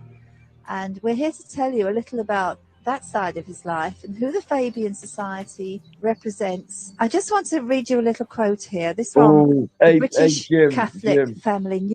What? It's a news service of the National You wanted a fight Association night in here of tonight. Families. This article appeared in... What? You know you wanted a fight night in here tonight. Oh, well, fucking. That was your idea. They're your words. Yeah, but I know a guy that's in here now, and he's calling him out. He's saying Daddy's a two-bob geezer. No. Patriotic twins. Oh, that's smoke. That's pure smoke. That's pure smoke and fire. What do you mean? They don't want to let me host that. Do they? He's got his own channel, Patriotic Twins. He talks that's what I'm saying. I know, Jamie. I know, Jamie. This is what I'm saying. I'll happily have them on to have an old talk. I know you will. Get the popcorn. That is staring his coffee hard now, thinking, "Fuck off, Jamie, you fucking prick." You do know though, Jamie, don't you? Our daddy used to be a boxer. I've got the leaflet when he fucking called out dog nonce for a boxing fight. Tell you now, we can arrange it. We should arrange that, Jim. I've been trying to do it for years, yeah. A right-wing boxing match, you know, where everyone who hates each other on the rights, we go to charity, yeah, and we do a boxing match, yeah, for charity, where we fight each other, yeah, for charity. No one wants to do it. What do you mean? Loads of people love all that round here. They all do that. Yeah, but they're all shitty bums, right? Because they're all keyboard warriors who think they're hard as fuck on the internet. And then you put it on the toes, yeah, and you say, "Come on, we'll go in a ring for charity and we'll box it out," yeah. Oh no, they don't want to do that because they'll get fucking laughed at, won't they? Have a proper tear up. Yeah, I'd have a proper fight in the ring with anyone. I don't care about getting beat. It's taking part, that counts. Who on YouTube would you want to have a tear up with now? Fucking hell, mate. You could just name any cunt on the right wing, mate, and I'll just say yeah anyway. On the right. Who are you fighting? Yeah, because the infighting. I want to sort the infighting out. I want the infighting sorted out in a ring for charity. I wanted to do it in a veterans camp, yeah, PTSD camp in Bath, yeah. So we got publicity and we got some funding for the camp so they could build some more fucking getaways for the fucking veterans, yeah. But no one would do it. They're all shitty bums. Absolute poo bums, mate. I offered them all a chance to go in. Was going to do it like I'm a celebrity, get me out of here. Like the Think Jungle, yeah, was going to put all people that hated each other on the right in the camp, yeah. Was going to have army veterans setting courses out, setting tests out. That was going to be fucking so hard to do, yeah. People would want to just punch each other in the face to get out of it. No, honestly, I had this all planned, mate, in my... fuck it, oh, mate, this was going to be fire, mate. I was going to have proper funny host as well. I was going to have not a funny host, just Geordie, you know. What does that mean? Well, just like thick punts, the Geordies, aren't they? What's that? You know what I mean, mate? Why I man had some pants. What's that? What's that? Like the further north you go, the thicker they get. Well, yeah, look, I can't understand what a fucking a Geordie or a Scoutser says. You know what I mean? I do love a Scoutser, mate, but you know what I mean? I can't understand a word to say. We've got old DD in the chat, boys. Here you up, Daddy. Oh, let's get a shot of that. Yeah, I'm being retarded here, boys. No, I don't want to do that.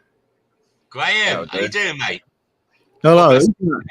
God bless the UK. How you doing, mate? How you doing?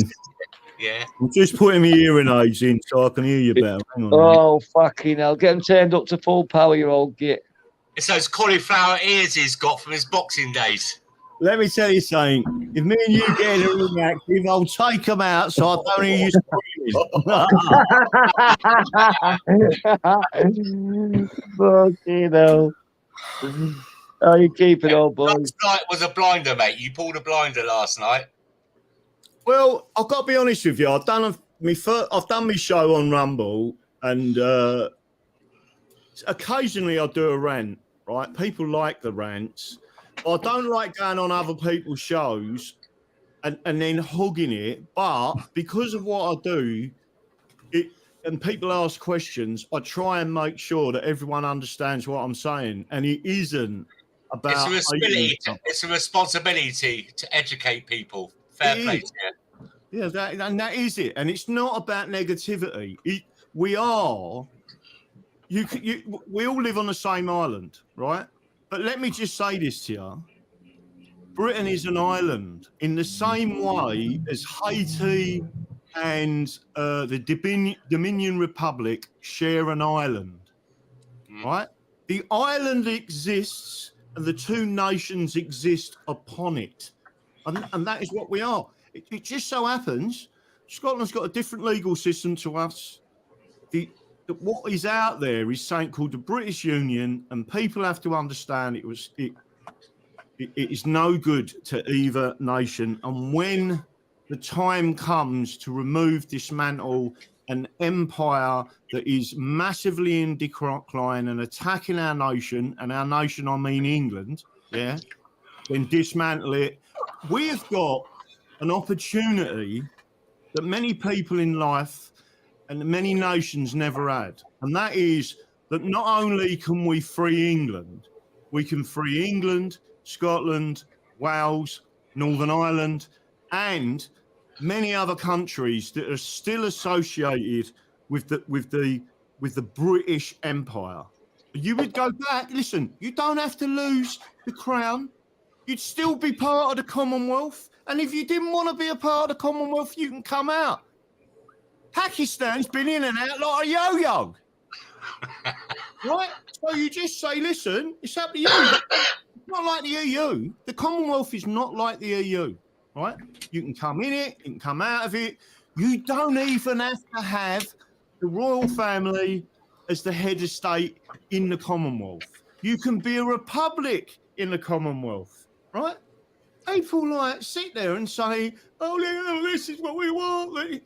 They don't understand because they don't know the history. They have been lied to, right? For a long time. We've all been lied to. And I'm not suggesting every single thing is a lie. All I'm saying to you is, yeah, the narrative, and everyone must see it now, surely, because if you can't, there is something seriously wrong, right? If you can't see there is something seriously wrong in this country. It's called caring the community. Yeah, and you're not far wrong. But there's listen, if you remember, I jumped in a few times. Jamie, come on. And I've said to you before, wise up. And what that means is Welsh, Irish, Scottish, English unite people. Because never before since the Second World War do we all need each other. I know we have banter, you fucking northern bastards, you soft southern bastards. But I tell you what, how more do we all need each other than a time right now? I'll let me tell you something. I don't disagree, and they're using the union against. I'm talking about a political union now, right? I want everyone to understand that. I'm not talking about. Nobody gets that. Nobody gets that. This is the thing. I watched your thing with what's his name, Rimmer, earlier on today, and I see the breakdown. What was going on? The people are struggling to see the separation from the political and the people. You see, when they feel like it's an attack on the people, rather than for what it is, a legal. It's a legal battle, basically, is what I can gather. Right, let me explain something to you before I go on. Right, hang on a minute. He's going to get the books out, boys. I don't want to. No, I'm not. All I'm going to do is just. The reason I do this is because it makes me remember to say a certain thing, right? So before I say anything else, this is an essay. It's a pamphlet. You can Oh, download it off. fucking hell. Were you listening to all that, Daddy? No, you're not going to. I'm just going to tell you who the geezer was that wrote it. The Fate of Empires and the Search for Survival by Sir John Glubb. He goes through the empires of the West, including the British. He was British through and through. He ended up being the chief of Jordan's, on behalf of the British, of the Jordan army, right? He goes through and he goes through the empires, and he tells you not only the empire, but he also tells you about why the empire's disintegrated. I didn't know that 2,000 years ago in Iraq, not only did they have an empire, they had a national health service. How many people knew that 2,000 years ago? And then they tell you what destroyed the country was all the people coming in, right? And then using their free medical service. And I'm not talking about them having scanners and do you know what I mean? They would look after people. And it ended up being one of the things that destroyed them, right? So they go through these different things. Now, we've got a different legal system, right? This is a pamphlet, a real pamphlet, right? I know I'm a bit sad, but I love the law. And this was an exam cram of 1952, right? So there it is, right? It's a real pamphlet from 1972, right? English legal system. Now, in this, and again, Sweet and Maxwell Limited, 1952, examination note booklet, and it tells you all about, inside there, the law and the English Constitution, right? In the early 1970s, when they illegally went into the European Union or the EEC, they lied to everyone. The BBC lied to everyone. Heath lied to everyone, right? And they said it don't affect your sovereignty. The reason why they lied to everyone was because the English Bill of Rights and the English Constitution of 1688, basically, it's got a supremacy clause. And the supremacy clause is quite clear that no one can rule over the English but the English, right? Basically, so I'm not, without bringing up the PDF of the English Bill of Rights and showing you it, trust me, there's a supremacy clause. So therefore, it's constitutionally illegal to go into that union, right? End of. What did they do? They removed the Constitution from the curriculum and from the law exams, right? So people are not educated on the Constitution. When people like me all of a sudden go, hang on a minute, what's this thing? And by the way, this can't be erased. It's still law, right? So then when you start talking to people about what the union is, what are the British? They've made it clear to you what the British are. The British in 1981 passed a law in a British Parliament. That's not an English Parliament. It was an English Parliament. They passed two laws in 1706, 1707. One is the Scottish side of it, 1706, and then the English side, 1707. If you go and read them and look at the law, it explains to you what the union is. They put the two parliaments together and said to the Scots, we're shutting down your parliament, move your how many lords into the English parliament, move your MPs into the English parliament. We're going to shut down the English parliament and we're going to call it a British parliament, a political union between the two parliaments. The union of the crowns happened 100 years before that, in 1603, right? So it's nothing to do with the crown or the monarchy or any of them things. It's purely political. So what they did in 1981 to push this agenda further forward is they created something and illegally passed it in Parliament because they pretend to be sovereign, and they called it the British Nationalities Act in 1981. And what that did was it permanently erased your English nationality, your Scottish nationality, your Welsh nationality, and your Northern Irish nationality. That's what it did, right?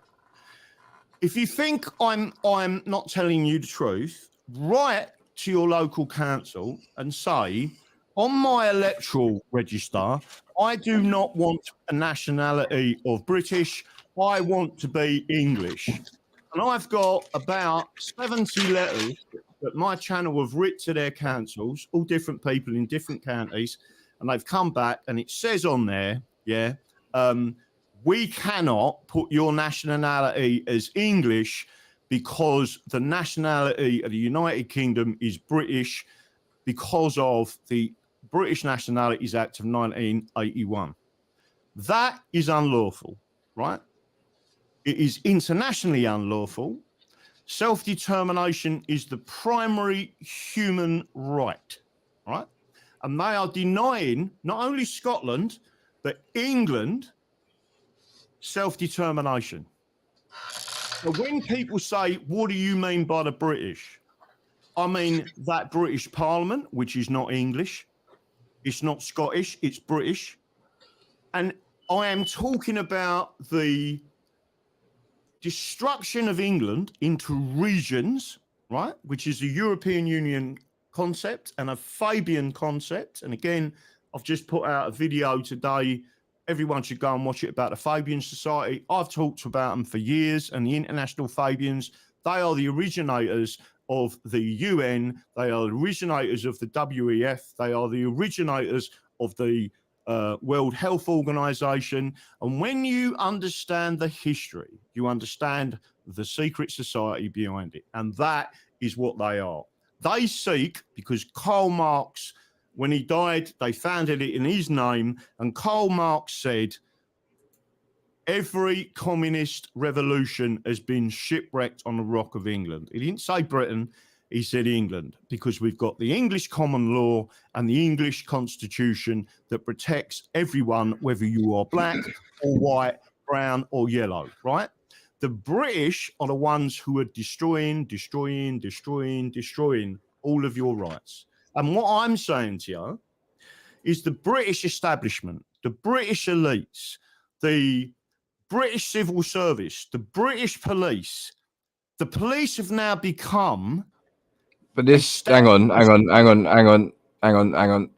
to say something, because this is what I see in the other one. They're not British elites, though, are they? The people in the House of Lords and that, they're all like Russians and Jewish and all this other sort of ethnicities. They're not like British. Do you know what I mean? Well, it depends. Well, they are British because the British Nationality Act was extended to anyone and everyone. Whereas if you looked at the true Act of Settlement, it actually said you can't be a foreigner and have a position of power in England. The Act of Settlement was an English law of 1700, right? It's still in place today. But the point being, except they tried to repeal some of it, you're not allowed to repeal a constitutional act unless you put it to referendum, right? And then it would have to be, a lot of people, 75% minimum, saying yay or nay to it, right? But let me just say this to you. When people talk about Jews and all these different people in that parliament, first of all, packing the House of Lords with these... When they packed the House of Lords, I think there's 1,500 of them or whatever it is now, right? That in itself is unconstitutional. The Lords was always supposed to be, right? The highest court in the land, the judiciary. No, it's the highest court in the land. You're absolutely correct. And our lords and law lords sat there. But also you had something called hereditary peers. Why were they important? Why were they important? Because it was a direct link back to the barons and the Magna Carta of 1215. That's why the socialists, the communists, the Marxists, the Nazis try to attack the House of Lords, right? Now, we could have a Senate, right? We could have this, we could have that, but we had something that worked. What broke the system, really crushed the system, and again, people out there don't realise, was the Fabian Society in 1911 doing a deal with Sinn Féin. And they brought in something called the 1911 Parliament Act, right? And when they did that, they removed some of the powers of the House of Lords, and they allowed other things to come in. But the crucial thing that I talk about is they started paying members of Parliament. And the people at the time in Parliament said, once you do this, you will create a political elite. And that's exactly what they've done. And they are British. And then you've got the civil servants that are British. They don't regard themselves as English. They regard themselves as British only, and they are forcing a British political union, no different to the EU, right? Or no different to the USR, Right. old USR. This is that breakdown in communication that I'm on about here. See, Jamie's talking to a fellow called Jesus Jones in the comment section, right?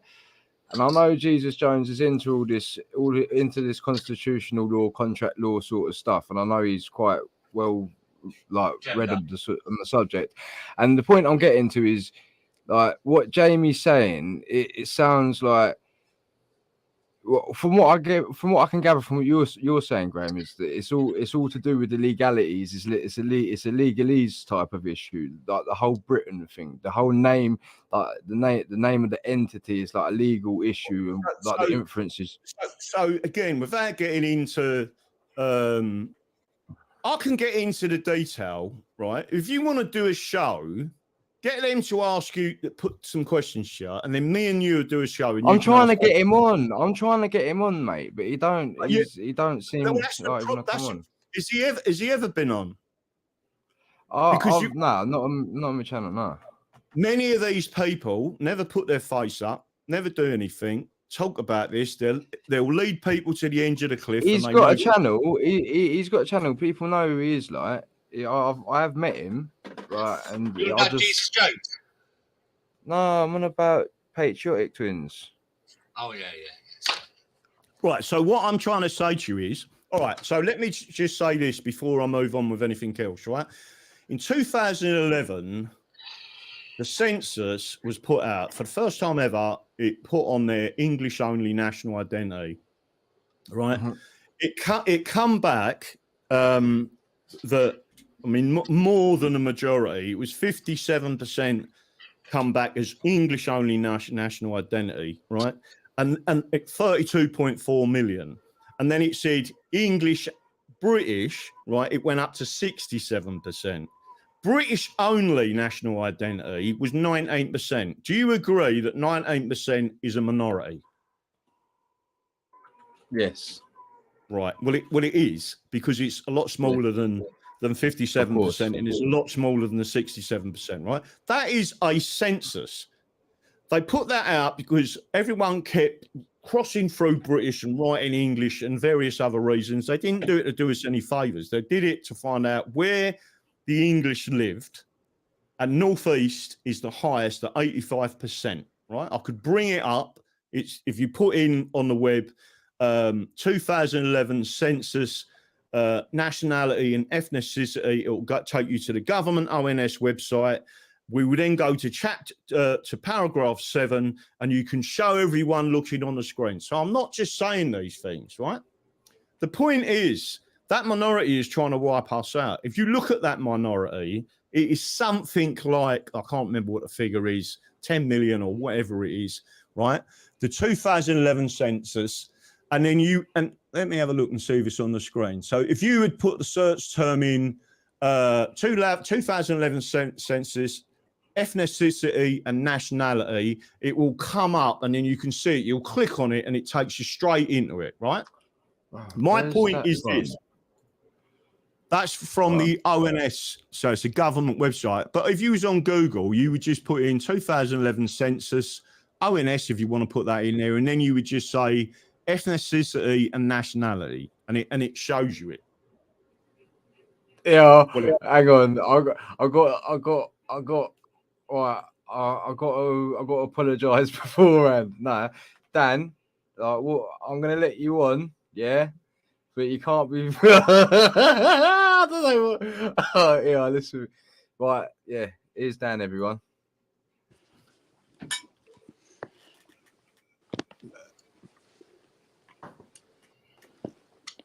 Something needs to happen.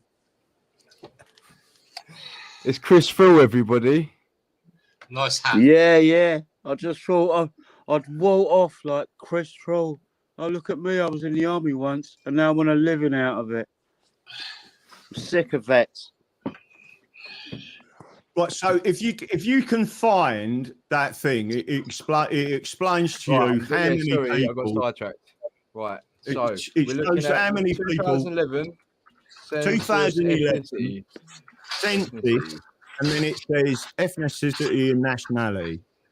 Ethnicity. And they're two separate things. They're not the same. They mean different things.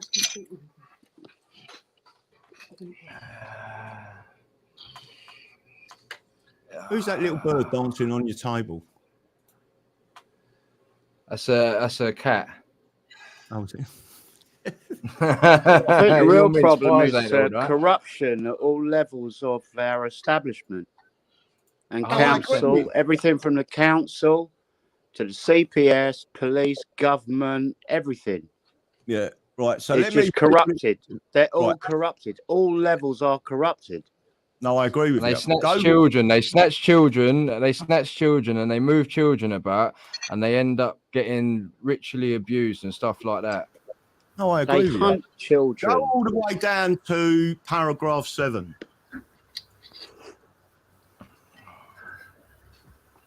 Go to paragraph 7.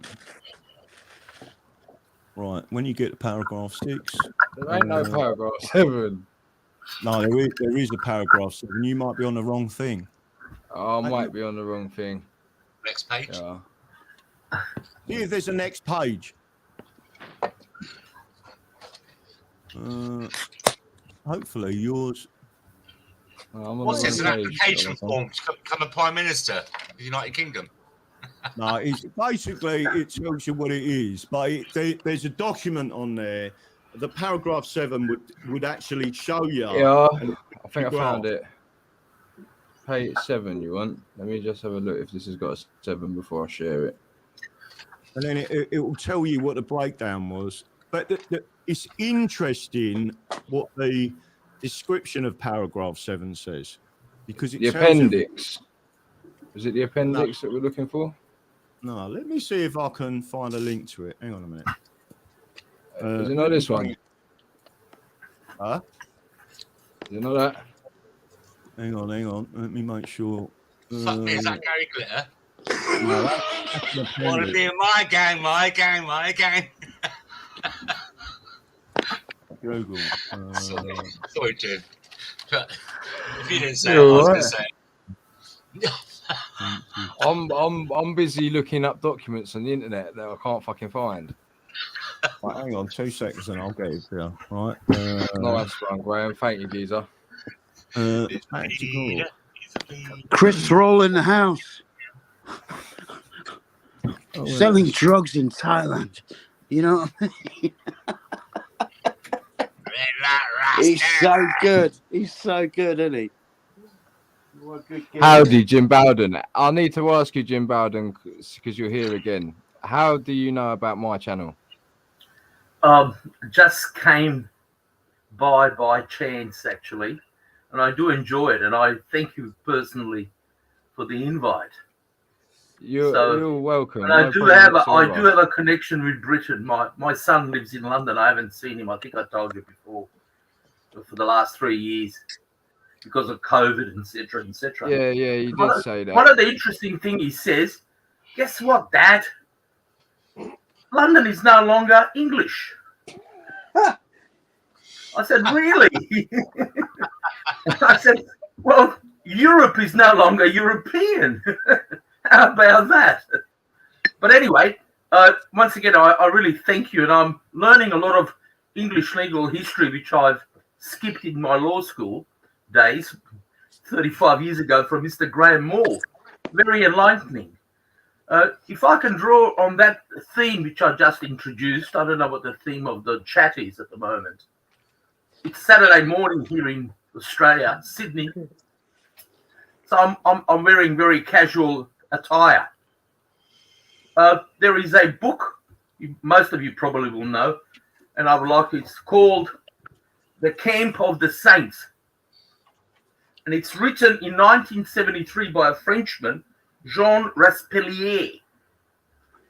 The book basically was written in 1973, as I said, describes Europe as not being European. Your architecture, you go to Rome, London, you can go up to Hadrian Wall, it's all European, but the people ain't European. And this is the elephant in the room, which our elites, British, continental, American elites, Australian elites, do not want to address. It's not part of the political discourse. It's an inconvenient question to discuss or openly talk about. You just ask yourself, for example, did you ever vote on, in a referendum, whether the open borders should be open? Australia got its open borders in 1975. America, 1965. What about Britain? What about France? What about the beef now between France and Italy? No one seems to be talking about pertinent questions, in my view, what's happening to our society, our civilization, our Christian European heritage and civilization. See, we're all sort of, the saddest thing which I see now, brothers fighting, Ukrainians and Russians. Christian Orthodox brothers killing each other en masse. Terrible. The Basque fighting the French or the Spanish and Catalonians and so forth and so forth, the Flemish and so forth. All one people, one continent, one ancient continent. Can you not see what's going on in Ukraine? That it's just a disposal unit for specially trained people with nothing to do. Mercenaries. Don't get me started. But killing the people who would defend us. Disposal of them. That's all the Ukraine is about. And starving us because it's the world's breadbasket. No, it's not. No, it's not, though. You generally think that Ukraine... Oh, isn't it? I don't even know who you are, mate. Who are you talking to? Oh, God bless the UK, mate. Right, so listen. The Ukraine does less than 5%. Russia does 25%. Really? I'll go stand by the window, mate. You're Dalek. Oh, really? Factual. The reason why there's a lack of gas and energy in Europe for Europeans like Germany and that is because the West have put sanctions on Russia. Can I just say something? Yes, mate. I wasn't inviting.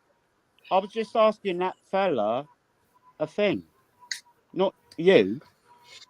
So he can answer it. Yeah, hang on, Dan. Hang on, Dan. Keep on the manners. Yeah. All right, go on. I suppose this will be a two-way sort of debate. I can't read the fella's name. I'm sorry. In the left-hand corner there. Right, so, Jim mate, Bowden, what it is, you put a statement out. I'm not being rude to you. You put a statement out about how Ukraine is feeding the world, but it's not an actual fact.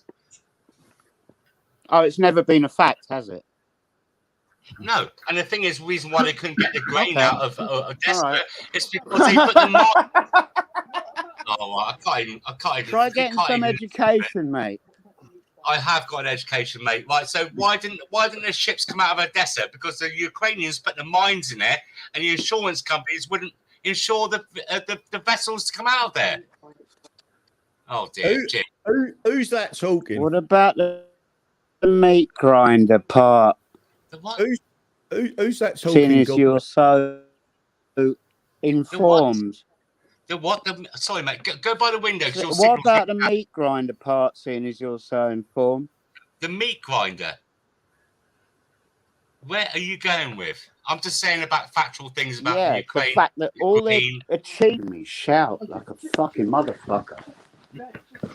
Anyway, what was you saying, Jim? Jim Bowden. Carry on, mate. Yes. Sorry. The fact that they're wiping out all the useful people in the battlefield. What are you saying? They won't be there to defend us when they realise what the fuck is going on. That's an interesting take, Dan.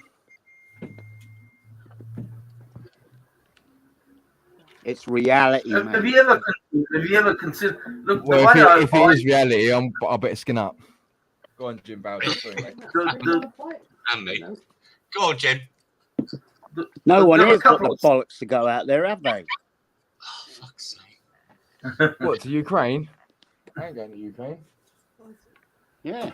Why aren't we out there? No. If it's so believable, why aren't we out there? Who's the one? So let me ask you. They can't defend us here when they're all dead, can they?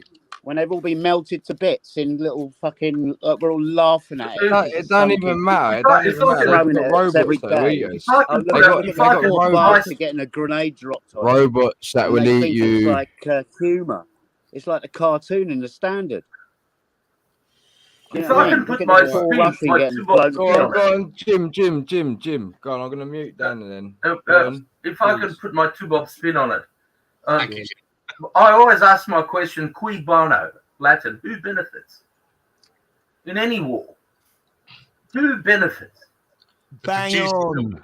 Who benefits? That's the starting point, I think, in history, not only in current war. The situation, as I see it, from a perspective of Putin and Russia, Russia always was fighting for his identity. Is it European? It's the biggest country, 6 time zones. It goes right from Vladivostok right down to St. Petersburg. I mean, you know, Trans-Siberian Railway. The point I'm trying to make is: are they European? Are there Eurasians, like under Alexander Putin, their cultural advisor? I'm sure you all read The Fourth Way by Alexander Putin, the current professor of philosophy. I mean, I don't know. I'm not here to educate. I don't know whether I'm going above if someone said or not. I've read it. But I'll keep it simple and stupid. That's the best policy. Thank you. Someone mentioned here the sparse spaces of Ukraine, the breadbasket. Absolutely correct. It's like Australia, where I am. Second biggest breadbasket is Australia after Ukraine. You might call it, in terms of wheat and barley and so forth. And Napoleon attacked it. Hitler attacked it. There was no end to it till he came to the to Moscow, at the outskirts of Moscow. So there was always a phobia. But you think about the collapse of Soviet Union. 12 NATO nations. 12 NATO nations. Now we've got about 28. Warsaw Pact, which was the old Soviet Union, got dissolved. And Gorbachev said to Americans, the big brother, and European Union, please, don't expand. Dismantle your NATO. Because NATO's purpose is to defend Europe from communism, i.e. Russia, any potential attack. And what happened? Nothing. So you get Warsaw Pact nations taken away, and guess who steps in? Hungary, Romania, Czech Republic, Croatia, Slovenia, Poland, Hungary. What's the other one? Bulgaria, NATO, the Baltic countries.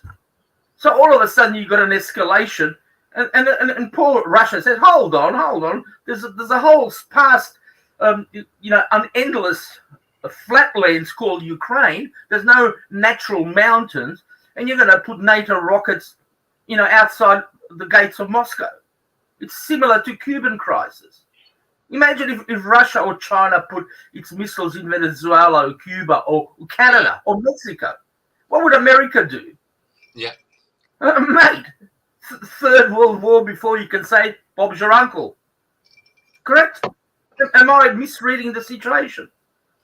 So let's not put, what I'm saying, I'm not for Ukraine or against Ukraine or for Russia. I'm trying to be sort of impartial.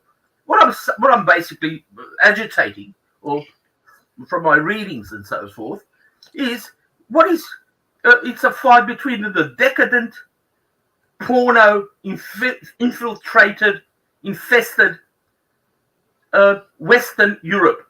And that includes Britain, Germany, and all that. And what are they offering? They're offering you poor Ukraine a lot of meat pies, porn, and KFC. What is Putin offering? He's offering nationalism, Christianity, the old way, conservatism. Yes. And if I had it my way in that regarding, looking at it from ideological point of view, I'd take the side of Russia and Putin. Unfortunately, And what you're missing I'm is in the minority. What you're missing is Jim. But I'm not. You know, this is not the mainstream. But then You let's do look sound like Ozzy Cossack, though. Yes, I do. I know him. Yeah. Well, what about him? You sound Well, like he's, him, is what I'm saying. No, but he I lived mean, in- I don't mean your rhetoric. I mean your actual speech, the way you talk. You sound like Ozzy Cossack. I do. Oh, geez.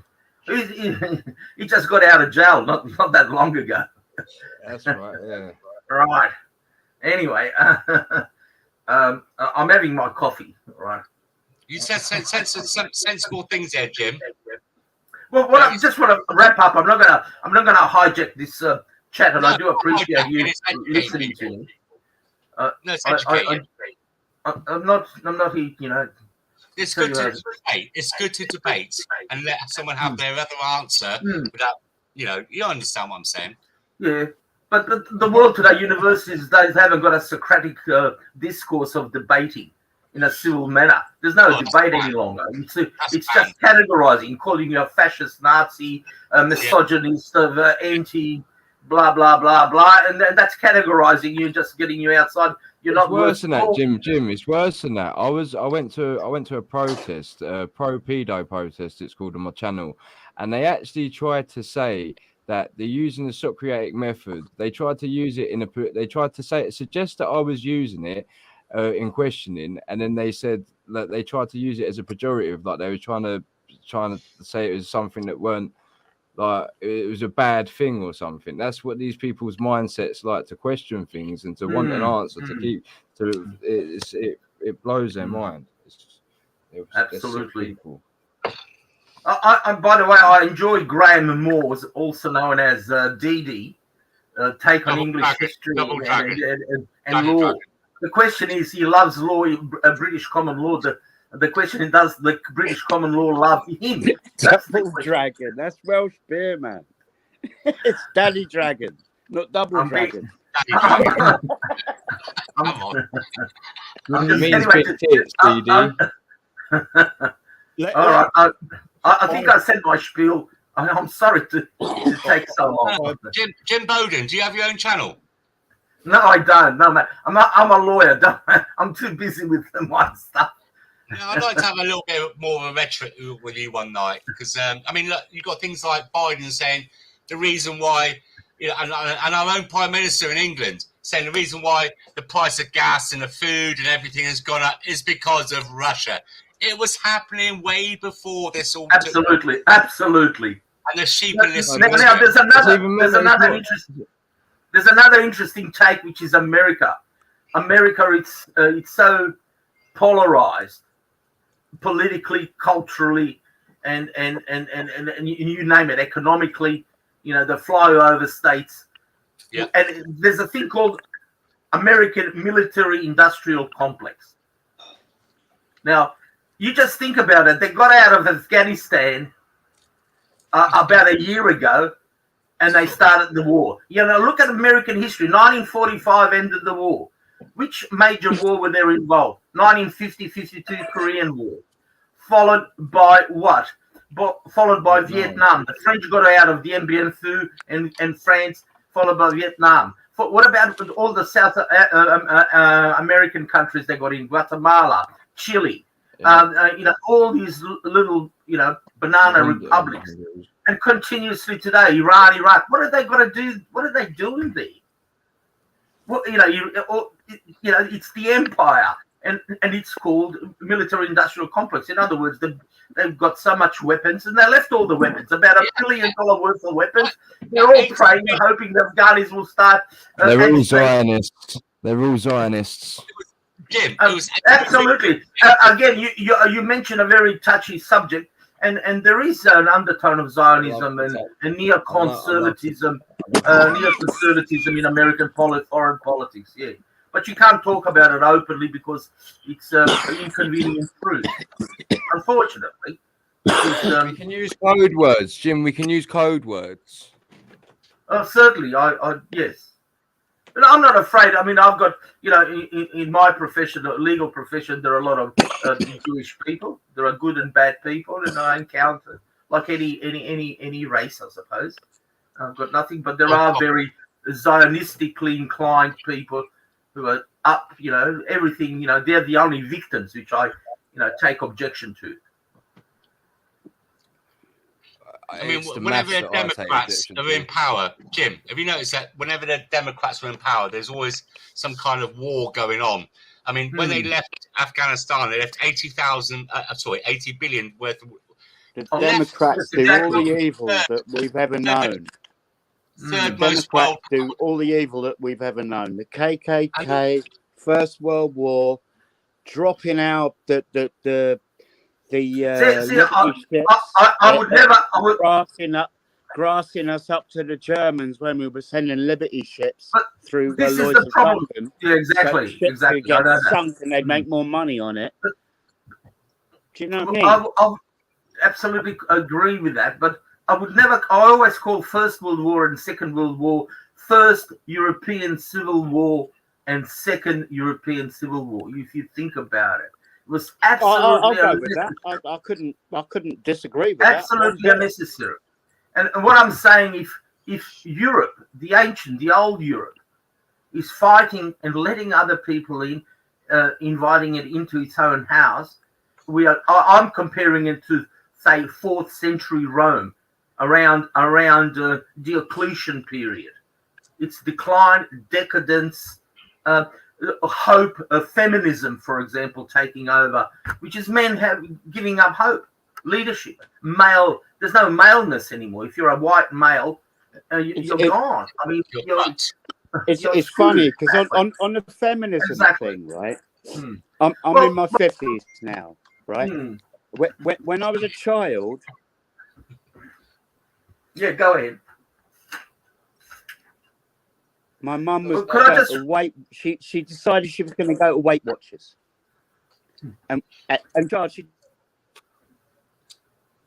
I always like sort of ancient writers, and everybody knows Aristotle, and this is what he said in 4th century BC, before Christ.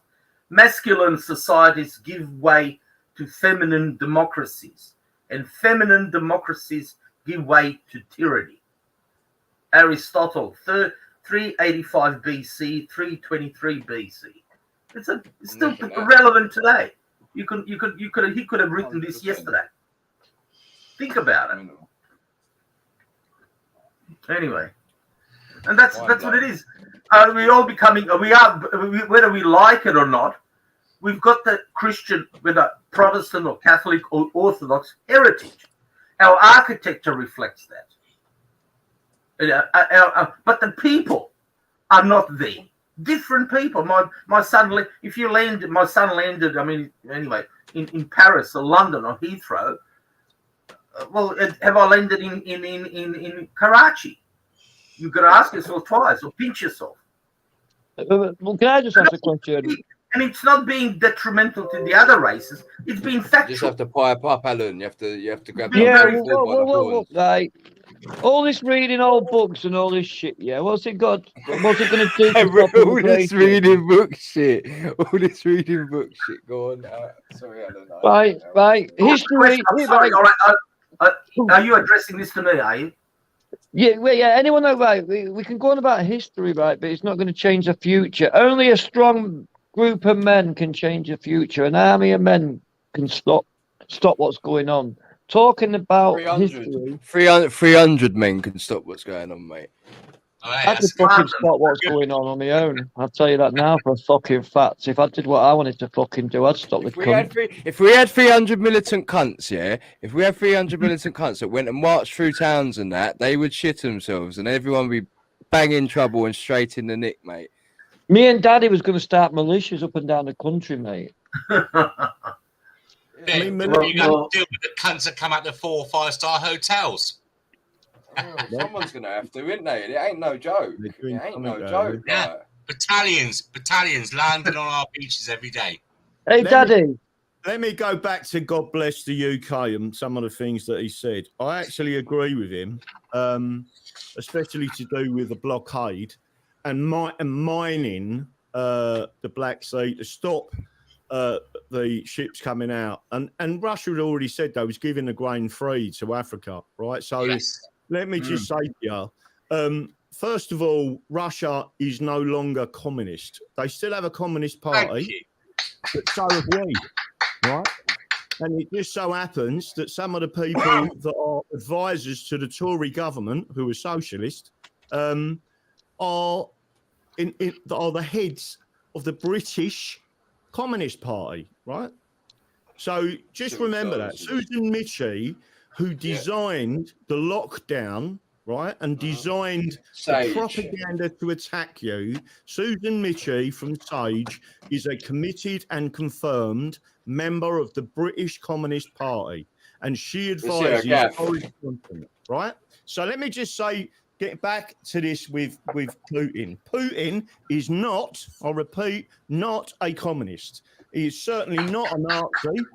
Russia lost the most amount of men during the World War II fighting the Nazis, trust me. Much more than everyone else put together. The greatest insight they can throw at him is to call him a Nazi. He is definitely not a Nazi.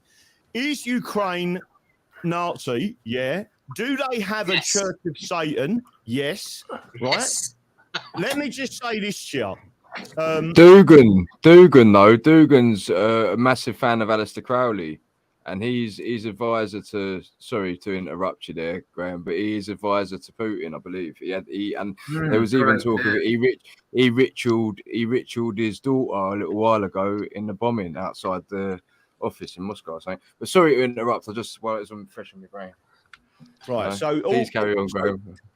What I'm saying about Putin is this, and what I'm saying about what's going on out there.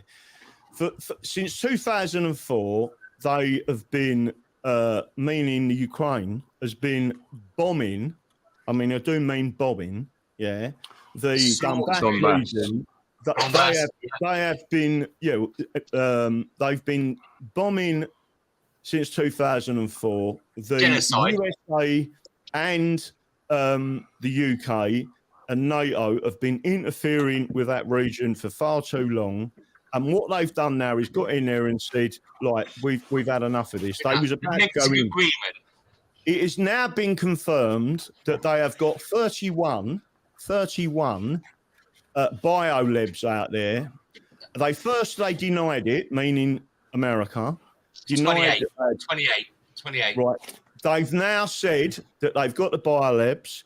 The places that are being struck by Russia are the biolabs. Yeah. And the most dangerous ones are right on the border with Russia.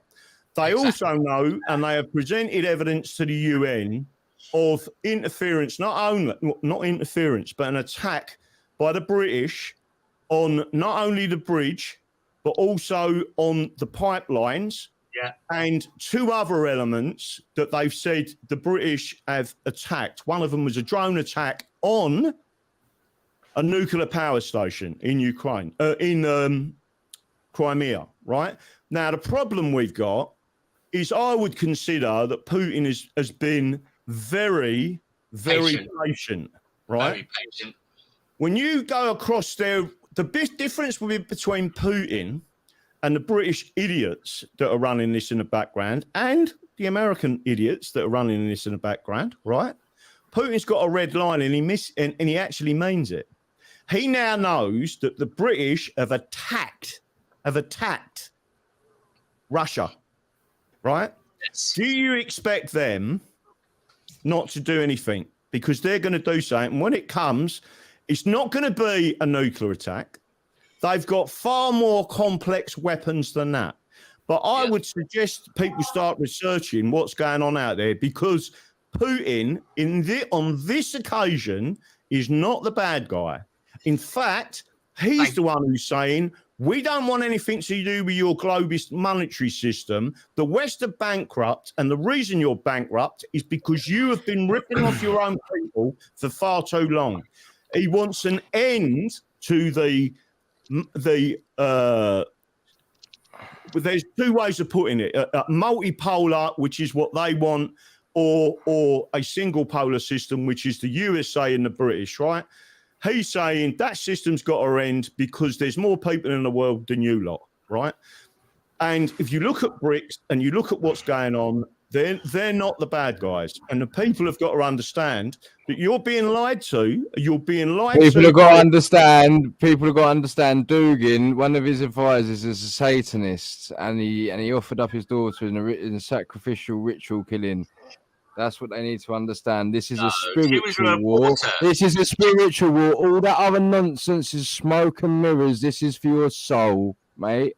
That's the long and short of it. It's all bollocks. They're all in the same club. They all go to the same wall and wear the same hat, right? It's all bollocks, and it's about your soul. And you don't get to the Father without going through the Son, mate. It's as simple as that. But I'll bet 5 packets of Space Invaders listening to it. But I can't sit there. I'm sorry. Like Putin is most definitely one of them. And when I say one of them, Graham, I mean one of them in the club. You know what I mean. I completely disagree with that, and the reason is because the evil ones are the ones who are trying to attack him now. And if you show me evidence, and I mean real evidence, of Putin being what would be right? Okay. What about his behaviours towards certain people? How do you know his behaviour's certain in any way? Because you've only been told that by the British. No. I've been told by the Israelis, mate. By the Israelis. I get all my news from Jerusalem, mate. Yeah, that's the best place to start for a source of information if you want to get to it. So let me ask you a question, Jim, and it's a polite question. I'm asking you a question. Do you regard Zionists, right, as nationalists or globalists? Ooh, I would have to say. Which Jim is that? Oh, sorry, go ahead. Sorry, go. Jim number one. I suppose that's directed at me. Yes, absolutely. I'm sorry.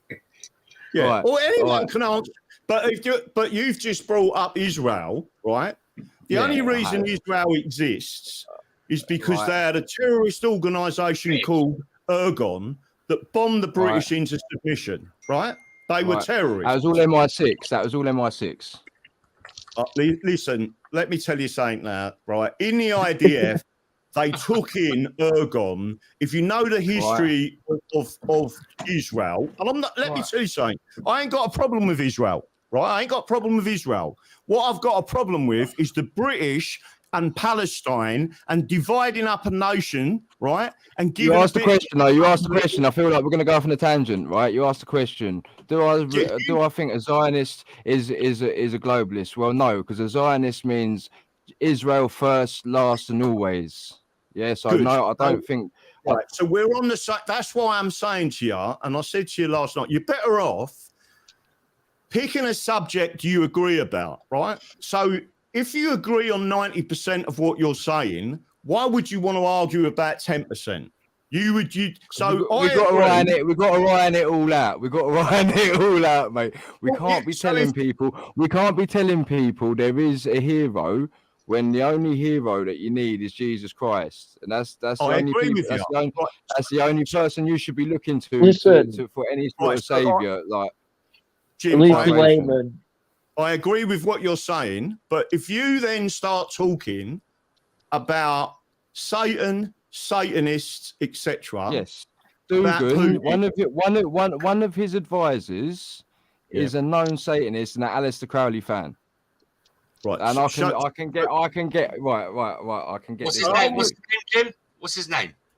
So what I'm saying to you is, I've put the links to evidence of the ONS printed by the government to say that the British are a minority, right? That information is on there. The people can see it and they can go there to a government thing and look at it, and it's a census to the people, right? What I'm saying is, if you say to me, Putin and whoever are Satanists, I'm saying to you, show me the evidence of that. I'm finding it for you now. Because so while you find it, right? I could put my number in the back chat. Put my number in there. We're going to do a live tomorrow night. Who is? Me and Graham, God bless the UK, we said we were going to do a live about 3 or 4 months. Mate, you got an hard on when Graham agreed with you, mate. Fucking, do you know what you at, right? Like, did you know when you went like that? Yeah, because he has done some research onto it, Alan. Fucking daddy researches fucking constantly, and it's like fucking hell, mate. He's like, come on, lad. Active, you know me a long time, mate. There's some of these things that we're being told by the BBC and all that bullshit is totally the opposite. What's really going on? Exactly. I know. I'm just having a bit of banter. I know you fucker. So what I'm trying to say to people is this, right?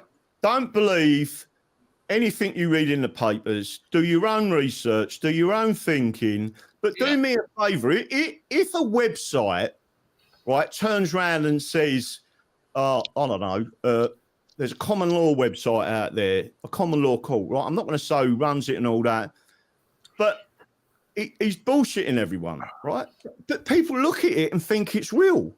But people have looked at the moon landings and think they're real. People were told that this pandemic was real, right? Yes. I'm not going to say anything on this channel. On Rumble, I can say what I like and people listen to me, right? And they all believed it. What I'm saying to you is you've got to have evidence of it. You've got to understand what the problem is. So when I talk about Israel and people talk about Zionists, some people out there say Zionism doesn't exist. Yes, it does. They will declare themselves as Zionists, right? There's nothing wrong with being a Zionist. A Zionist is their way of saying nationalist. That's their way of describing their nationalism. No, it's a bit more than that.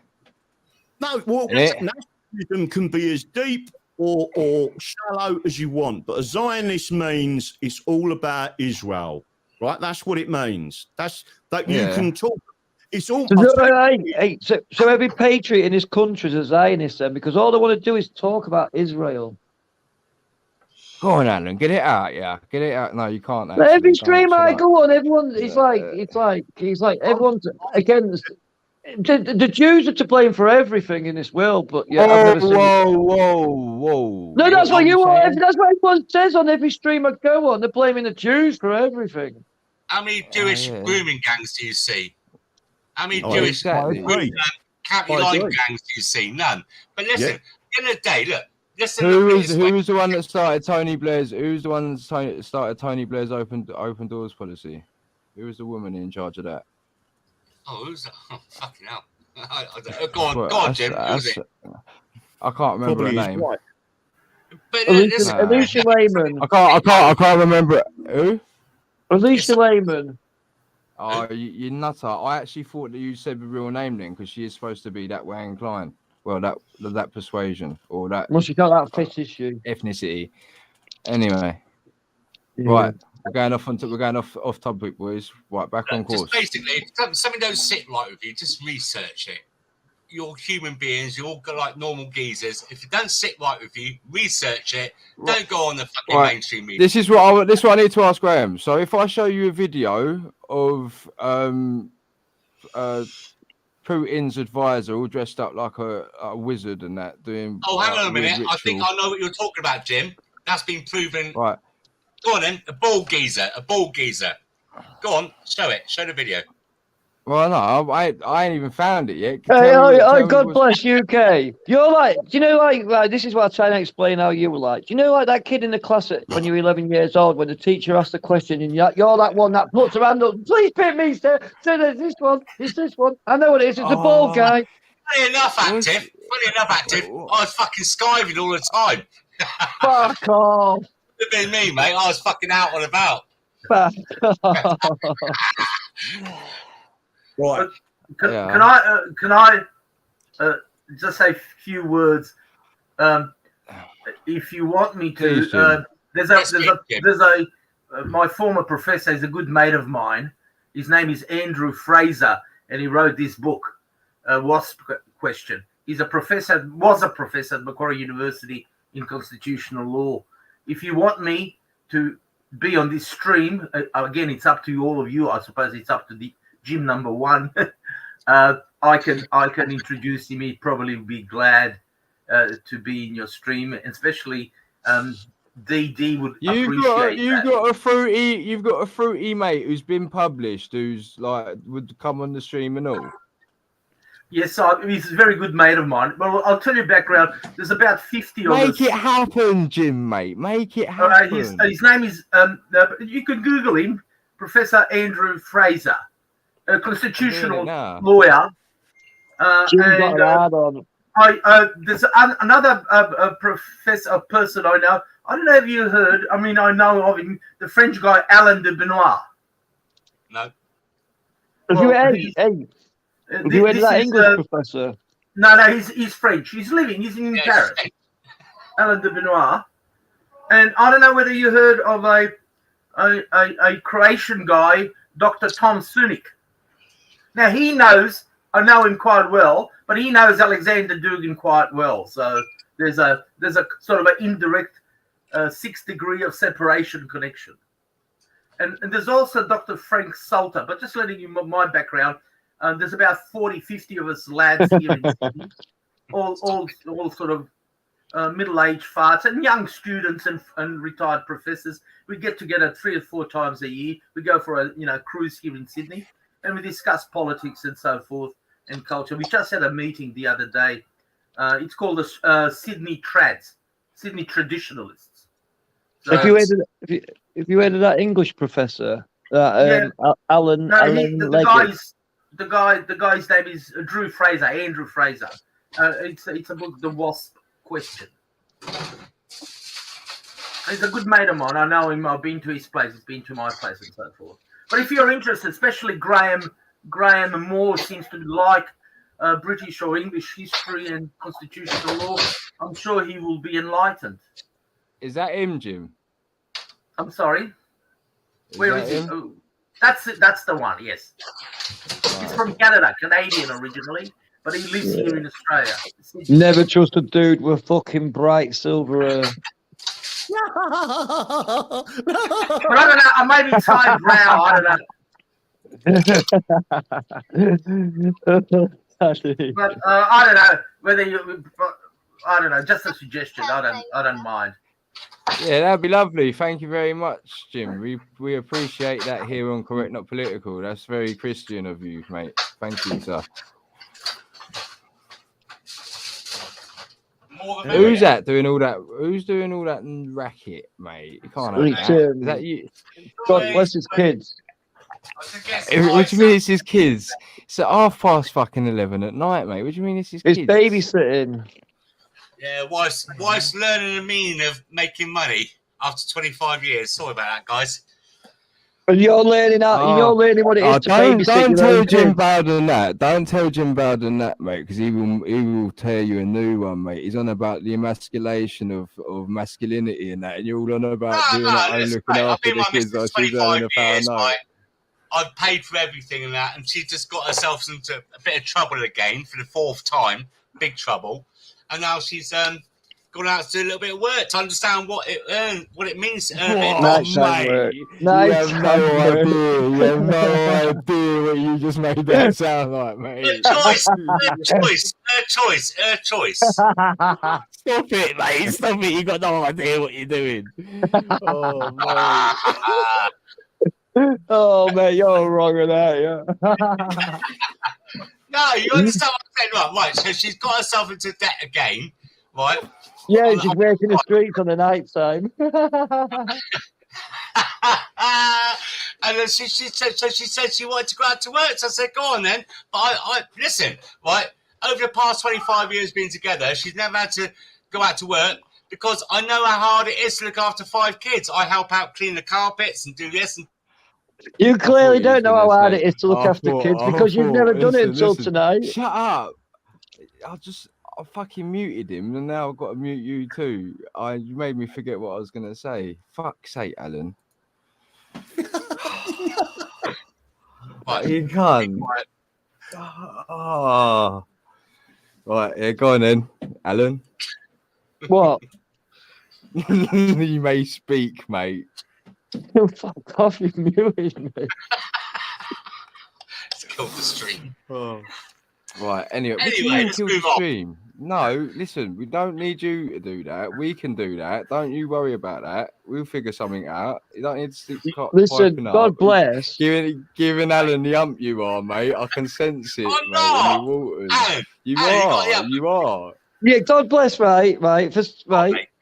Listen, you just said your missus has you paid for everything, right? So basically, your missus has been home and done the hardest job, right? While you've sat on your ass in some office somewhere playing with your bell end, yeah. Your missus has brought. Well, no. Let me finish. Your missus has brought 5 kids up, yeah, right? You've never looked after a kid in your life, clearly, because they're running around your legs while you're on this live stream, and you can't handle them, yeah. So when you say you provided everything, your fucking missus provided you with everything while you were sat in your office playing with your bell end and listening to people on fucking internet with conspiracy theories. Right, Jim, you must have muted me. As I said earlier on, right, we've been married listen, please let me have my say. Come on, free speech. We've been married for 25 years, and as I said earlier on, we've got 5 kids, and I know how hard it is. So I've helped out with doing the cooking and cleaning. I don't give a fuck. I'm a man, right? I know how hard it is, but just recently, for fuck's sake, how do I get pulled into this? Fuck off, you cunt. Right? That's it. I know what you're doing. You're doing a carrot and a stick. Right, fuck off. Right, anyway, next thing. Fucker. Alan. You fucker. You got me, didn't you? Anyway, what I'm saying is, well, I don't mind helping out, but she has got herself into a bit of debt again, and she's, through her own want to do it, she said she wanted to go and do a little bit of work to understand the meaning of money. And that's the end. Can we move on? So after 25 years, you've decided you're now going to groom her into I have to go. into better behaviour with once money. Again, thanks very much. I enjoyed this stream, particularly thanks to Listen, Jim, and we'll catch up later. Thank you. Listen, definitely thank you. Have you got an email address or something, and we can sort this your matey out? Yes, I do. Put it in a private chat. I'll he's got a later. use. But I do have to go. Not later. And Put it pleasure in a listening private chat. and Put it in a laughing private along. chat, I really Jim. enjoy it. Really Put it enjoy in a it. private chat, Jim. Put it in a private, Right. mate. It's only these other cunts here, mate. Don't worry about it. Can nick it and do a live with him before you. Boys and girls and in-betweens, I do have to go. Not the in-betweens, fuck them. They need fixing. All right. Thank you very much. Thank See you, you Jim. later. Cheers, Bye-bye. mate. Ta-ra, mate. Hey, put one in the chat if you think God bless his special needs. Oh, shut up, active. You're You know I'm wicked, acting ain't tonight. you? You're wicked. This weed's good. Oh mate, that light went over. Right, anyway, so let's stop picking on people now because it's not actually funny to pick on people. That's fucking thing. Come on. You blatantly know you blatantly know as well. He is as well. It is horrible to pick on a thing, mate. I'm not. Don't laugh. Don't laugh. Yeah, I did a boxing match. Let's go. We got one. We've got one. So a boxing match go fund me. I mean, what's your name? God bless me. Yeah, it'd be knockout in one. I'll just put my hands behind my back. I don't give a fuck. I'm joking. Can we change his name to GoFundMe though? Right, I think we should.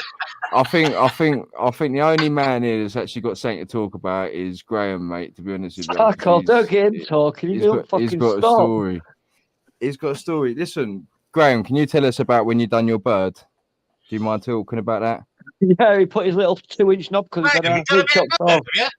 Shut up, William. What?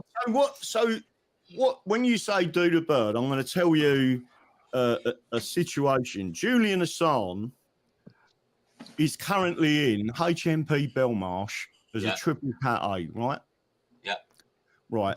For a non-violent offence of evidently, of some breaking a bail condition because he told the people what was going on, right? And he's been held without trial for years, right? The problem that you've got, again, is people are out there, and I said last night there was someone called Mark Leach who was he was an armed robber. For 18 years, he got a lump of bird, right? And then he realised what was going on inside there. He was also highly intelligent, and he got into the law, right? I got put in prison for something that I did not do, right? That was a complete load of bollocks from start to finish, with a commander of the flying squad, and this was an alleged fraud, right? With someone called Kenny Noy, who I've never met, right?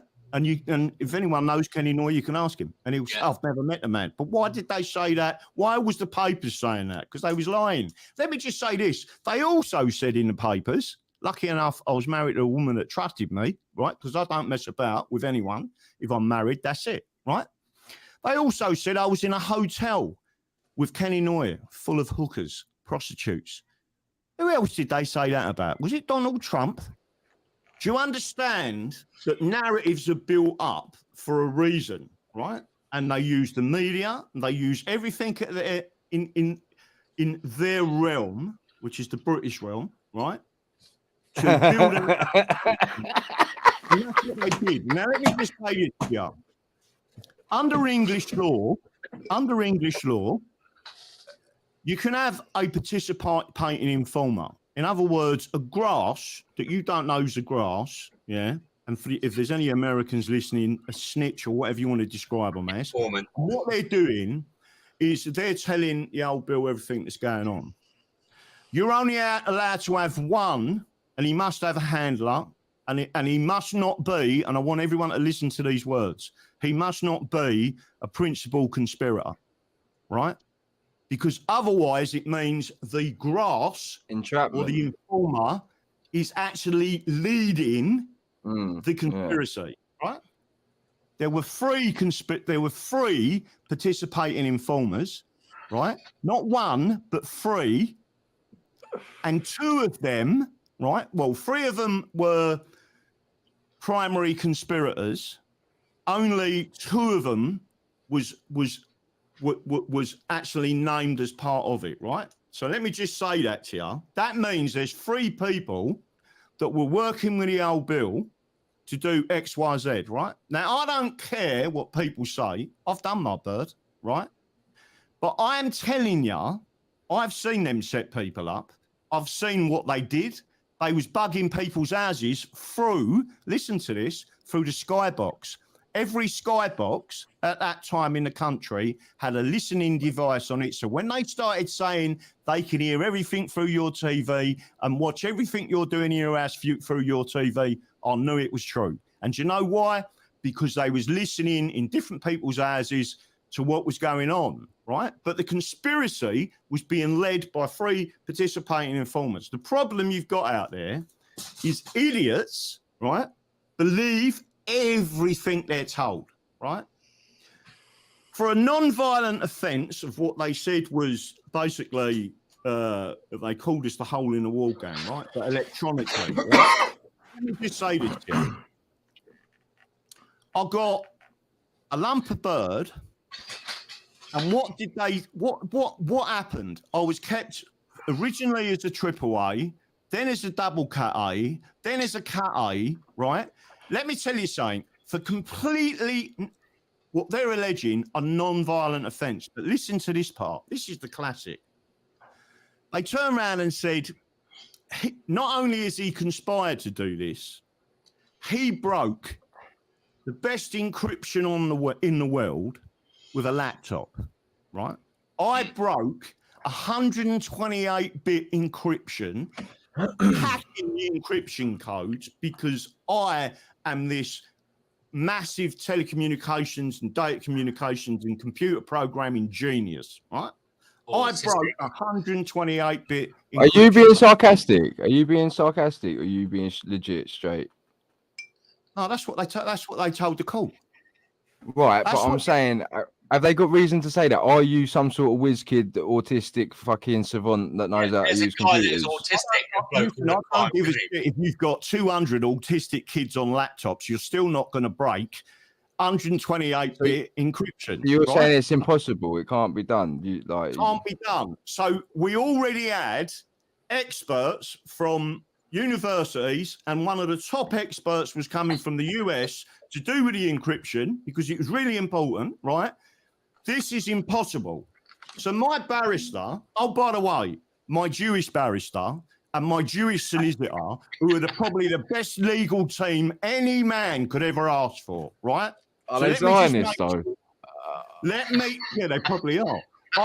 I'm just saying that them two people are Jewish and I love them to bits, even now, and they've still got these sketches of us in court on their walls in their offices, and one of them is now a judge. And I would go in front of him as a judge all day long, right? Because he is straight, he's honest, and he's proper, right? And he's Jewish. Let me just say that. Now, the police are saying, and the participating informers are saying, that not only have we conspired to do X, Y, Z, we have actually succeeded in doing X, Y, Z, and here's the evidence, right? It was no evidence. Our people went through everything and went, hold up, you can't do this. Show us the proof that they've done it, and they couldn't. So what the barrister said is, so you're saying he's conspired to do the impossible? They said, yeah. Well, that's a different story to what your informers are saying. They're saying he's done it. If it's impossible, he can't do it. So where did you get the evidence that he has done it, right? And it turns out that all this evidence has been supplied by the participating informers and by the police. That's it, right? So how can you conspire to do something that's impossible? Then, by the way, you can still get a guilty for conspiring to do the impossible, right? That is, you can get done for that in common law, right? But if someone says, but they did it, which is what they were saying, we're saying, fair enough, now show us the evidence of that. And they couldn't. And the reason they couldn't was because it was impossible. And the whole thing was a load of bollocks. And the only reason they set us up is someone else I knew Kenny Noy. They wanted Kenny Noy because he killed a copper. And let me just say this, and I don't care who says they don't like it, right?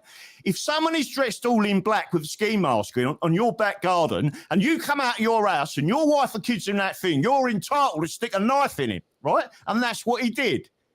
That is self-defense. He's on his property, he's dressed in black, he had no ID, and he had a ski mask on.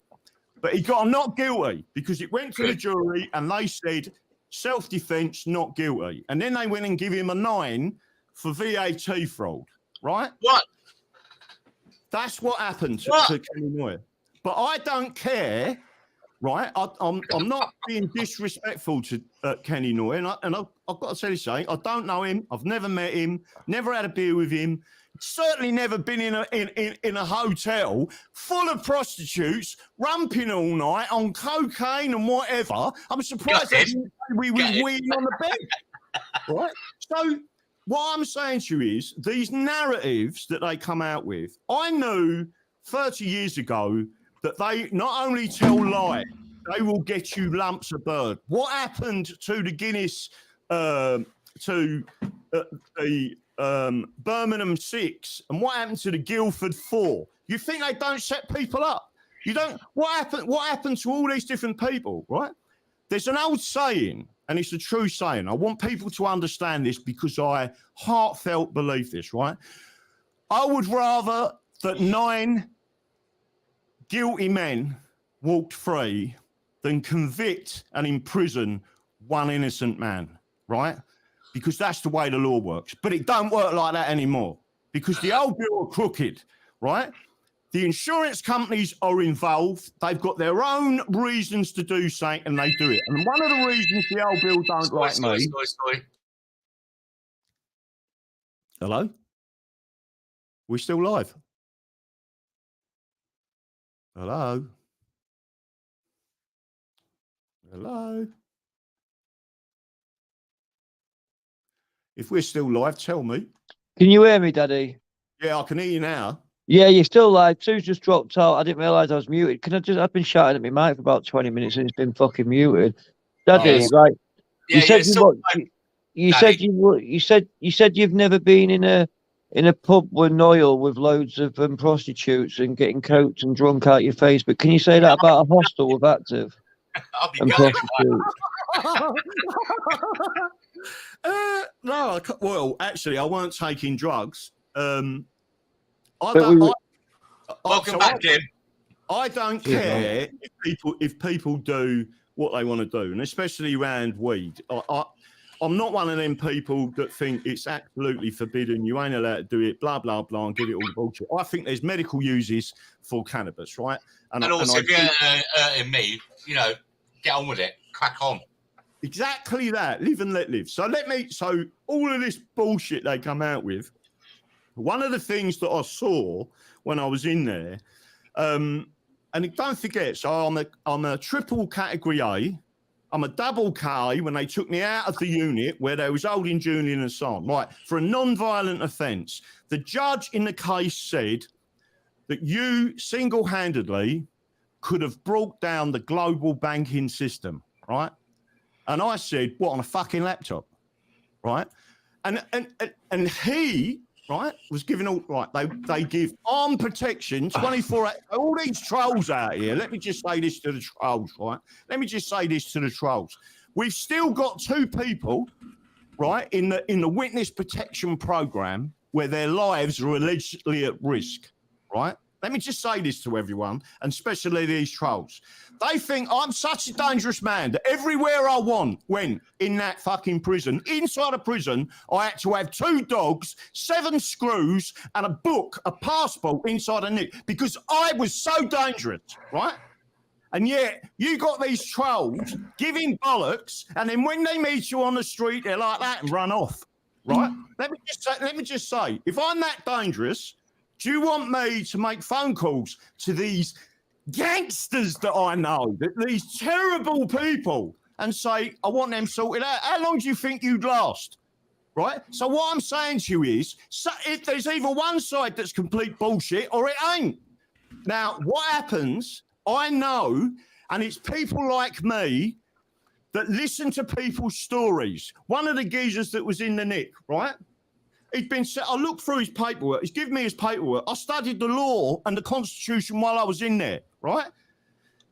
He come up. He happened to be a Colombian. He said, this is what happened. I looked through his paperwork, and straight away, I said, who was the driver? He said, my brother-in-law. I said, who put the kilo of coke in your dash? He was going to get 15 years, this geezer, and deported to Colombia. He went, my brother-in-law. I said, he's a participating informer, and this is the reason I know why. And he went, what can I do? He'd been held for 18 months on remand, right? He was going to get weighed off. He was a cat A, right? Really having it hard. He was crying in his cell and everything. He was a straight go with a geezer, right? He was a spark, an electrician. He had nothing to do with anything. And what I've done was got my solicitor up, explained the story, give him a direction on it. The geezer changed the brief to my brief, the Jewish geezer. Guess what happened? Goes back to court. They asked to see certain elements. They couldn't produce it, and they said, name your informer. And they wouldn't do it, right? So they threw the case out and dismissed the case against him. Guess what? His brother-in-law was a participating informer, and he set up his own brother-in-law. Right? Yeah, but you could have gone for an old school committal on that. What about the old school committal? Yeah, no. So again, I can't remember the full history round. I just know that all I used to do was help people. Right? I didn't. If I could see that they was being set up, and you could see people in there that were just patsies for other people. They was doing lumps of bird for other people. Some people who was in there. That's why you never say to someone in the nick, what you in for. You can say how long, but what's the bird you're doing, but don't say what you're in for, because they'll say, fuck all, I didn't do anything, right? So what you've got is this situation where the old bill set people up. They can work with the media, and they often do, right? They work with the media, with the print press. All they do is throw a narrative out. They put armed police on the jury 24 hours a day and say you're dangerous, which is what they've done in my case, right? They give an helicopter flying into London with me in a van, right? So, you know, this fraudster, non-violent, take it in. They put snipers on the top of the thing. But here's this, to get all that done so they could build the picture, the mind's eye of dangerous criminals coming into court. Do you know what they did? They said to the judge at Belmarsh Court, the most secure prison in Europe, right? These men are too dangerous and we need to take them out. I'm sitting in a dock with 3-inch bulletproof glass in front of me, right? And a tunnel linking up into the actual prison. And the judge, even the judge said, what? The most secure court in Europe, and you're telling me that this is, and you want to, why would you want to take him over to Southwark or the Old Bailey? Why do you need to do that? They're not secure. This is, right? But the old bill insisted, so they got their way. And the reason why they did it was because they wanted the van, they wanted the front and back Range Rovers, flashing lights, armed police, side riders and everything. I've got to tell you something, it's the quickest I've ever got to the Old Bailey, right? But what I'm saying to you is, it's the picture that they build. And then they put 24-hour armed protection on the judge. Why are they doing that for a non-violent offence where you can only get a maximum of a 7 stretch? Why are they doing it? Because they wanted other people and we was used as a patsy to get them people. In the end, Kenny Noy happened to murder a 21-year-old, and as far as I know, you know, he did do that, whatever, he admits having... On the 25. Again, people say to me, you know, your mate Kenny Noy. And I say to him, I've never met him. He's not my mate. And by the way, I don't like people that are going around stabbing people that are 20 years old, who've got their whole life in front of them. Do you know what I mean? That's wrong. That ain't the one, is it? Apparently he's a Freemason, funnily enough. He probably was. Oh, full circle. You have the yellow and green then? You had the yellow and greens then, Daddy? Huh? Do you have the yellow and greens? You mean the patches? Yeah. No. We didn't have to have patches. We was in the unit first and then come out of the unit and went in to one of the blocks, but they made it into the block into a double K. Yeah. And then they made another one into a... So if anyone out there don't know what so AAA is the most dangerous prisoner in the country, right? One of the co-defendants at the same time, right? So in the USA and in the UK, was, I'm not going to say his name, but he was public enemy number 1 in America and in the UK at the same time, right? He ended up being one of the wrong uns, and there was a bit of thing going on in the case, and it turned out that he's a complete wrong un. Don't forget, he's public enemy number 1 in America and... Did he have a hook? Did he have a hook? No, right? No, not him. No, I mean a co-defendant, right? Not one of them lot. But what I'm saying is, after about 2 years, I gets finally to another prison, which was a bit more open, and this geezer's come in, right? And he come in with another geezer, that happened to be his brother-in-law, and he walked up to me, and I was on the landing with loads of people, and I just read books and done whatever, you know what I mean? But I was ultra fit. I was training every day, right? And he went, "Oh, you're calling me a grass." I said, "No, I'm calling you a wrong one," right? And he started shaping up. And I said, "I'll tell you what I'll do. You're an old man. If you're shaping up, if there's 2 of you, I'll call it a fair fight." And he shaped up, and I've done a fucking pair of them. Right? There was fucking blood everywhere, and people went to me, "Fuck me." Do you know what I mean? We just think you're in there like fucking playing doing whatever.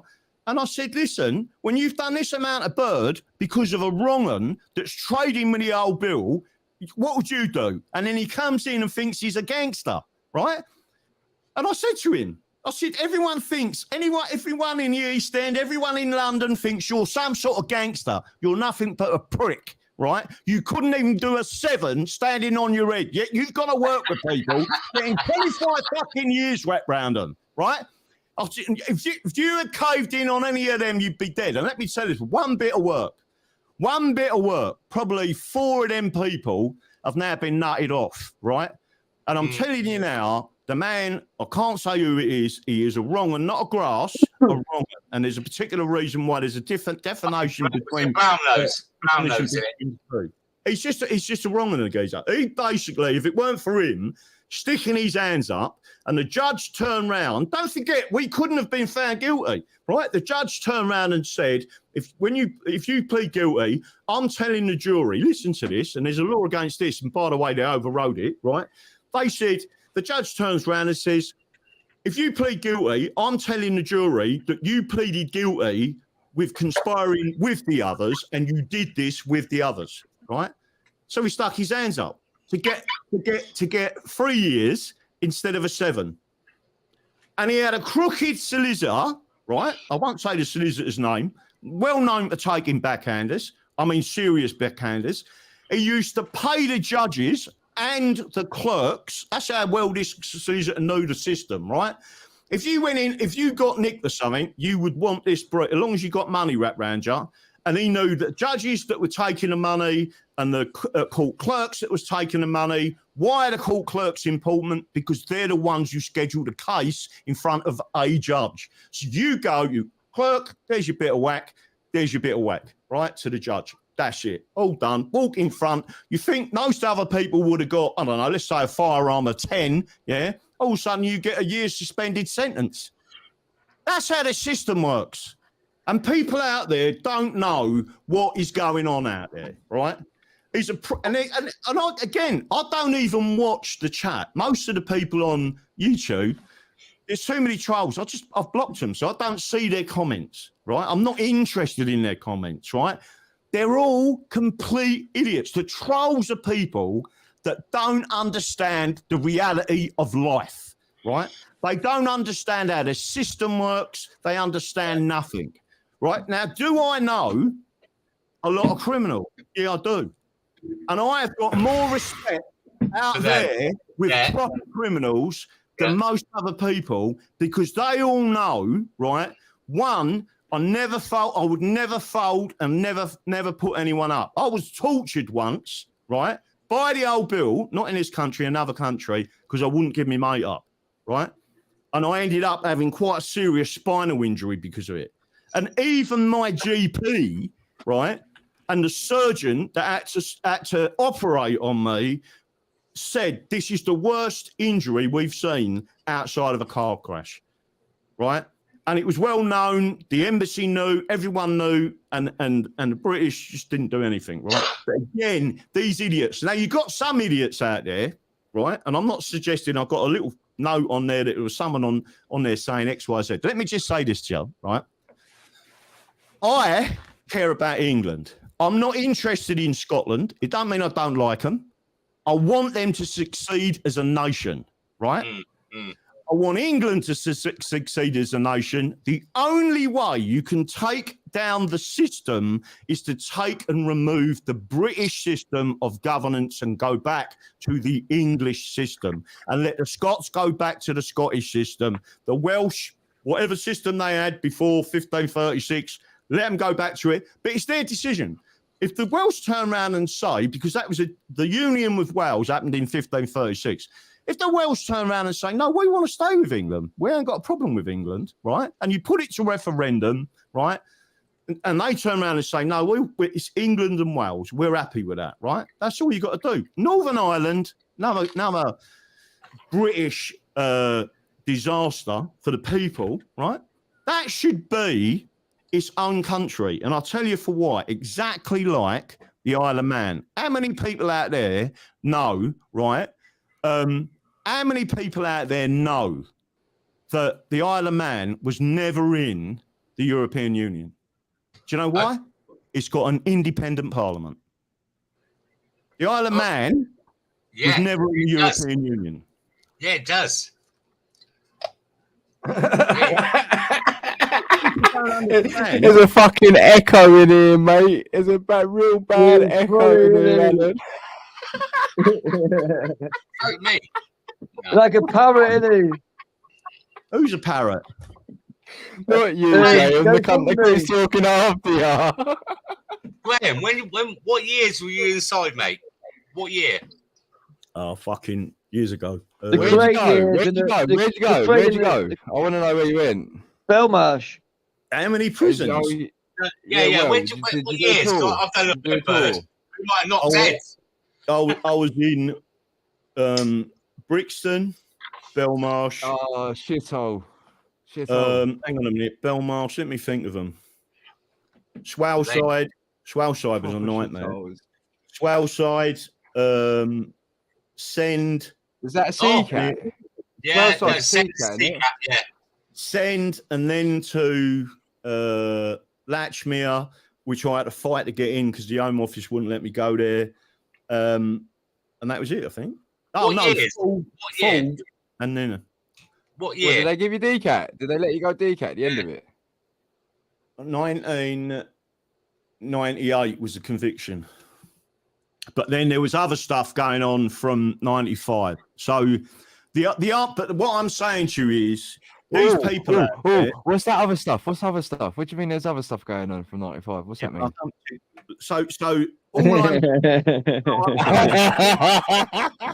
it don't matter to me, right? Because I've done the burb. What I'm saying to you is what the media, what the TV, what Sky News said, these stories they you had you had nothing to do with procuring or getting rid of any sort of credit card details or anything like that. That's all nonsense. Not on the Kenny Noy thing. Yeah, that's complete and utter rubbish. Absolute. Fair enough. So anyone out there that knows anything about electronics and telecommunications will tell you they said that we intercepted at the exchange, so the telecom exchange, right? We intercepted card details from the cash point machine, otherwise known as an ATM or an automated teller machine, right? I intercepted that. I made my own electronics, right? They then laughably said we done it on these certain cards. We said, what cards were they? And it turns out the cards that they say that we used, anyone out there who knows anything about telecommunications and digital comms, right? They're saying PCM cards. That stands for pulse code modulation. So what that does is it takes an analog signal in from your phone line and changes it, the voice, into 8-bit, and then sends it digitally through the exchange, right? That's what a PCM does. It's got nothing to do with cash point machines. Nothing to do with a connection to a cash point machine. It's a voice-based system. You cannot intercept anything with that PCM card, right? It's impossible. It's laughable, right? But that's the first thing. Then they said we downloaded that card information and the PIN numbers onto another system, then cracked the 128-bit because the PIN numbers are sent encrypted, right? They sent the information and they're saying we downloaded it, made some cards up, right? And then started drawing out the money, right? I'm not suggesting to you, but I'm telling you that's impossible, right? There is a way of doing it, but that ain't the way to do it, right? But No, not with that bit, that little card. That's the wrong card to do it with.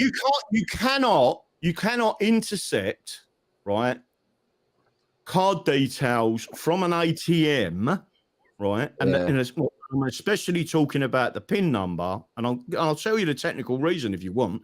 You can't get the PIN number in this country because it is encrypted, right? So when it goes through the telecommunications system with the card details, the PIN is encrypted. So you've got to crack 128-bit encryption 30 years ago on a 186 laptop, right? When you would have needed a parallel computing system, you know, the size of Wembley Stadium to even get halfway there in 100 years, right? That's how impossible it is, right? And we're talking about 30 years ago, right? But again, think about all the people where there have been miscarriages of justice when the old bills say X. I'll tell you what, I'll give you a great one. Colin Stagg, right? Colin Stagg, they said murdered that lady on Wimbledon column, right? Guess what? My solicitor was his solicitor. He said to me, my solicitor said to me, do you trust me, Graham? I said, yeah, 100%, right? He said, I'm telling you he's been set up, right? And then he had to come into our nick after something else happened.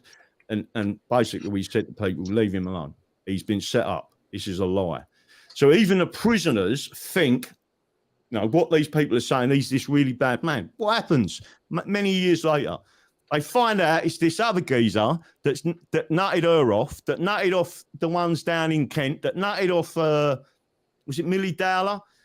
And the thing is, people believe this bullshit because the police lied. And every time they lie. So why this is what the old bill do. They'll set people up, right? There's enough crime out there, but what they want to do is set people up. And then when the commander, with his participating informer, right? With his participating informer, the participating informer, let's say it comes to, I think they said it was £1 billion, right? That we was going to get out of the machines, right? Listen to this, right? Because this will make you laugh. £1 billion in fivers, tenors, and 20s. That was the maximum you could get out of the machines, right? £1 billion, you would have needed at least 4 minimum, right? Articulated lorries to take the money away, right? You couldn't physically possibly get $1 billion out. It was completely laughable. But the judge, nodding dog, right? Because what there's putting now, I'm not suggesting this, right? But if you get one of them old bill that happens to be a Mason, and the judges are a Mason, and they're having a little chat in the lodge, and it does happen. This does happen, right? Bosh, this is what we know we want him to go. You've heard stories about the old bill putting a note into the judge. That's exactly what they do, right? So, but I thought you was powers with loads of them, and they're all upstanding pillars of society and stuff. Who are? The Masons. Who said they was all upstanders pillars? Well, no, you didn't. You said there's good and bad in all, I think, to be fair. That's fine, yeah. No, you did. Right, so let's say not the Masons. Let's say they're common purpose. Oh, right? yeah, common purpose was actually brought into effect, as an organisation by the Fabians, and that was to combat the Masons. That's why they did that, because they wanted to match what they believed the Masons was doing. So the Masons were on the conservative side, and they're on the far left, right? So there's lots of different ways, but getting back to that, that's why Masons were on the Zionist side. Sorry. Well, I mean, I consider Zionists to be nationalists, and they believe. I mean, the thing that I don't like is what they're doing with Palestinians, and it doesn't matter who you are or what you are. That's the point. That's the point. That is the point of contention, really, generally speaking, among the own Jewish people. Like there is people in like who practice Judaism quite devoutly, and they don't agree with Zionism, and that it's the way it all come about. It's not. Do you know what I mean? Well, let me just say, George Soros, just to give you an example, is a Jew, right? He's a Nazi also as a child. But I agree. He is a Jew, right? Yeah. He is not, and he has said, I am not a Zionist, and I do not believe in Israel. He doesn't think Israel should exist. That's George Soros. Right? I don't believe that for a minute. No, he said it. I'm not suggesting that he's telling everyone the absolute truth. Do you know what I mean? But he sat there and he worked with the Nazis, and he's funding all these organisations that are no good. I personally think he's a communist, but there's an issue between the communists and the Nazis. But getting back to all this, what I'm saying to people is quite simply, and especially trolls and idiots, right?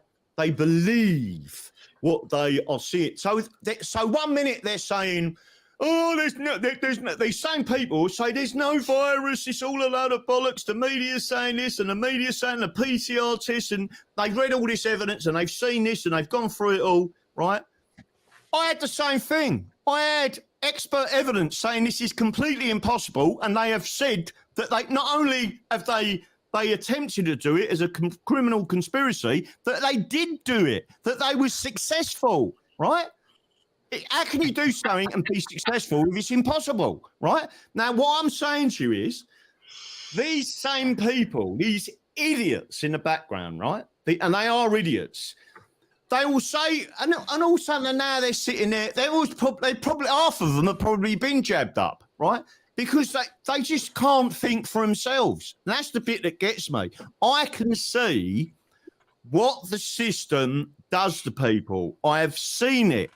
So once you've had that experience, I've studied the Constitution and law in terms of the real common law, right? Not some of the crap that's out there, because I want to help people. I don't charge people, right?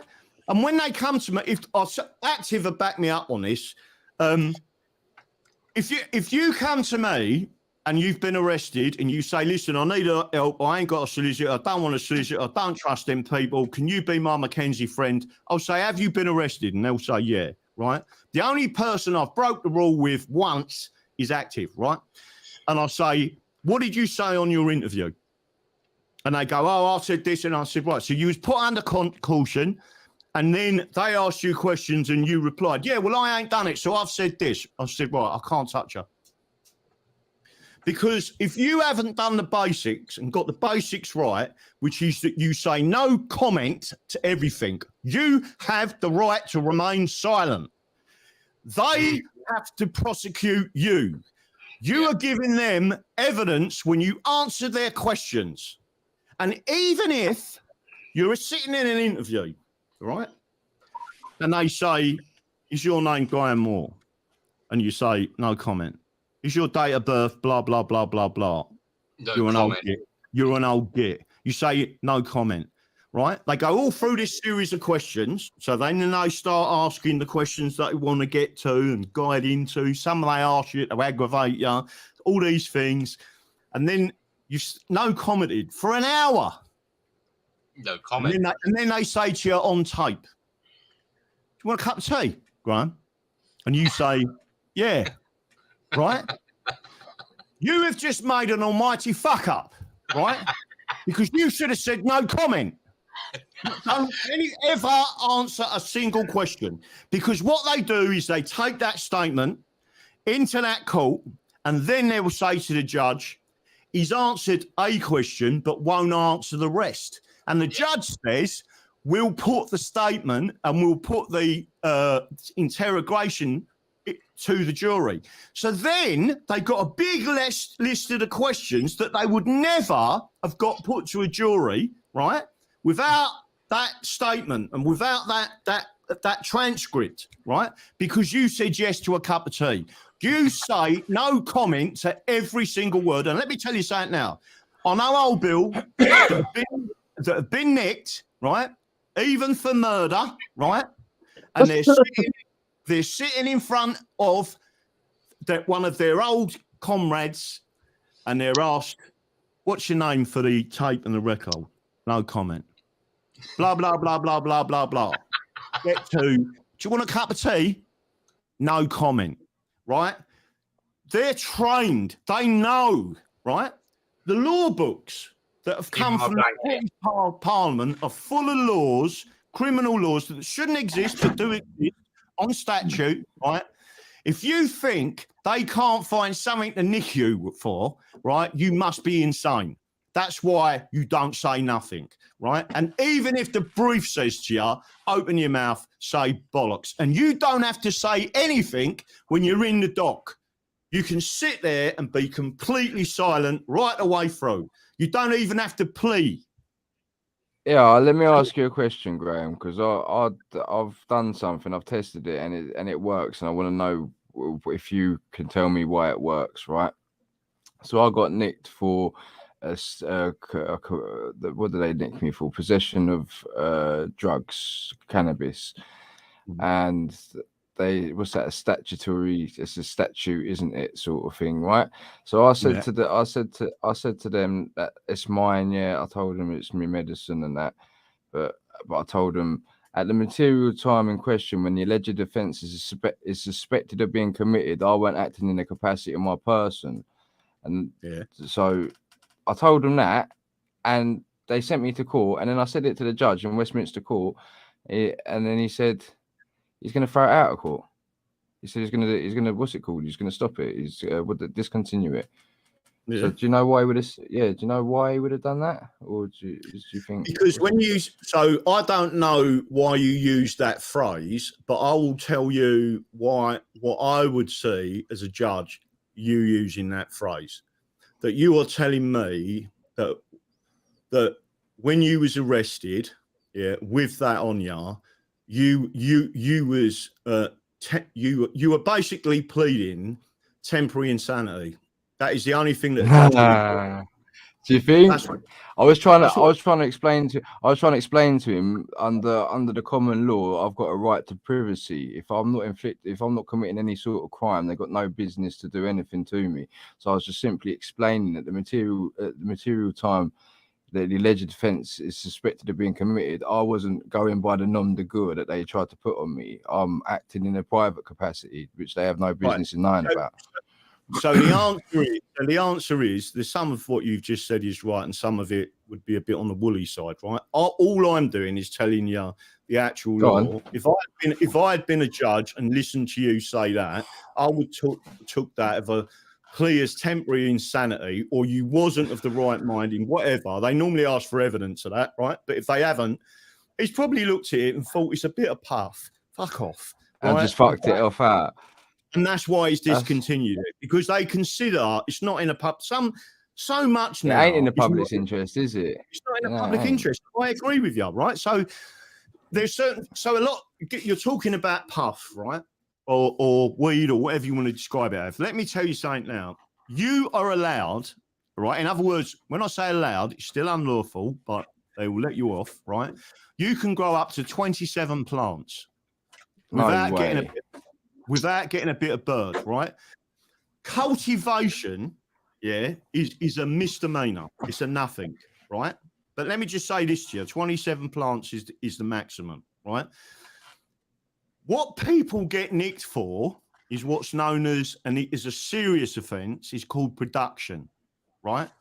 Production is different to cultivation, even though you are cultivating the plants. If they, because it's commerce. It's commerce. It's all about commerce. No, isn't so- it? If they so- think you're making money, it's about making money. They don't like you making money.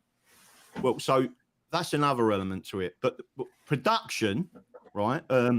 If they nick you for production, you could have one plant, and you will get nicked, and you'll get a serious bit. Well, not a serious bit of bird, but probably first time, probably a couple of years. And the reason for it is because production means there is evidence of you doing it before. You're not just, so if you grow from a seed, right? If you grow from a seed, I know nothing about growing cannabis, right? So if you grow from a seed, right, and you do everything like you've gone with your blue light to your red light, 12 hours of darkness, 12 hours of full red.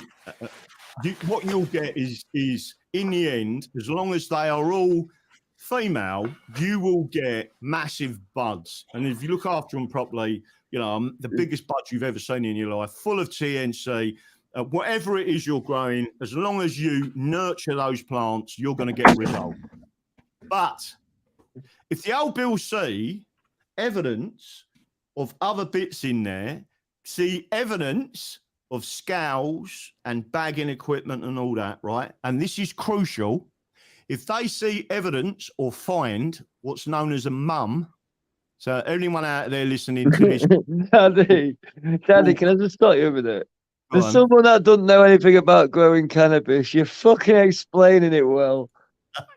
if they find evidence of a mum, Mother, right, yeah, and then you've got little cuttings from the mum sitting there, little like just festering away, laying their roots, ready to go, and then they come in and you've got a full plant going under your lights. If they can see a system of production, you're nicked, right?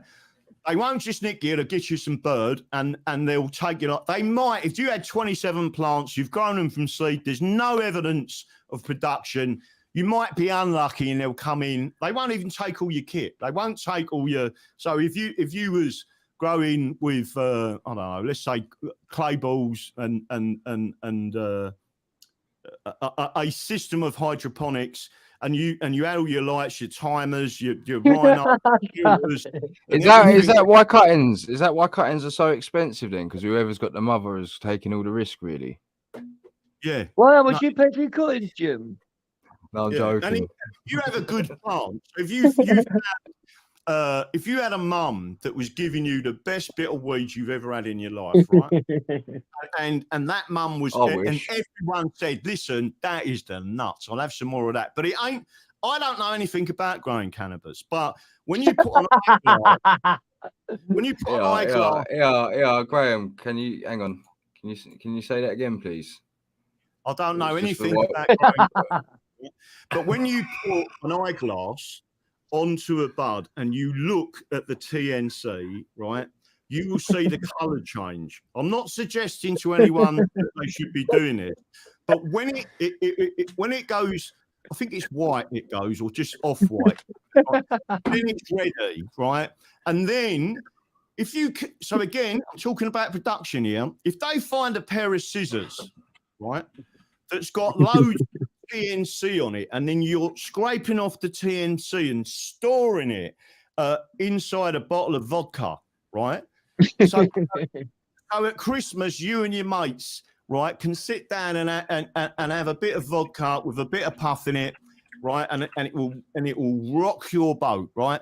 Then it's serious. Now, one other thing is, and there used to be something called jellies, right, where you can have them sit there. I don't know anything about them. I don't know how to manufacture them. I don't know the law on it. I don't know any of them things, right?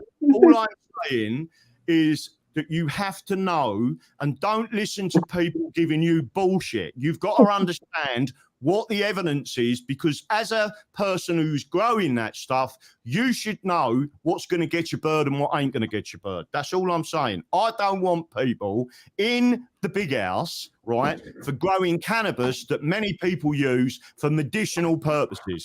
That's it, right? That's how I feel about it. But there are some skunks that can flip people, right? And that's part of your problem. The other thing I'll say to you is, anyone out there... They're the good ones. Right, let me just say to you, if you go out to Holland and you said to a doctor out there, I need some medical cannabis, they won't give it to me because of X, Y, Z. There was a medical agreement signed by the UK and Holland and other European countries, nothing to do with the EET, right, that allowed you to take medication between those countries that have signed that treaty. You can go out to Holland, you can get that medical cannabis with a proper certified doctor's note for medical use. You take it to the chemist, you photograph it, keep it. They give you the whole thing, a little packet, and you put it out. Customs can't touch you because it's medical use. It is your medicine. They're not allowed to take it off you as long as you've got that information from that doctor. You can then sit, if you wanted to, in a pub with no smoking and light up a joint, and there's nothing anyone can do to actually nick you. The governor might say, listen, no smoking. But if he called the old bill and the old bill walked in and you were sitting there smoking cannabis, they cannot arrest you because you have got that information there that says this is medical cannabis and it was issued to me by a doctor and there was a treaty in law that allowed that to happen, right? That's what you could do. Now, I'm not suggesting that anyone should smoke that and then go and get a bit of their own and say, well, I've still got some left. Here's the ticket for it. Right? I'm not suggesting that you can do them things, but you need to know what the real outs are in law and cause them as much problem that they then say, this is not in the public interest. That's it. But if you spoke to most barristers and lawyers, they wouldn't even know that treaty, international treaty, existed. Right? And that's all I'm saying to you. So there are many things. I help people. I don't tell people to do X, Y, Z and lead them to the edge of the cliff, right? And if someone acts on the information I'm telling them now, and they do something ridiculously stupid, like have a load of mums and then have a plant and then have this sitting there and the old bill come in, you're going to get nicked for production. That's it, right?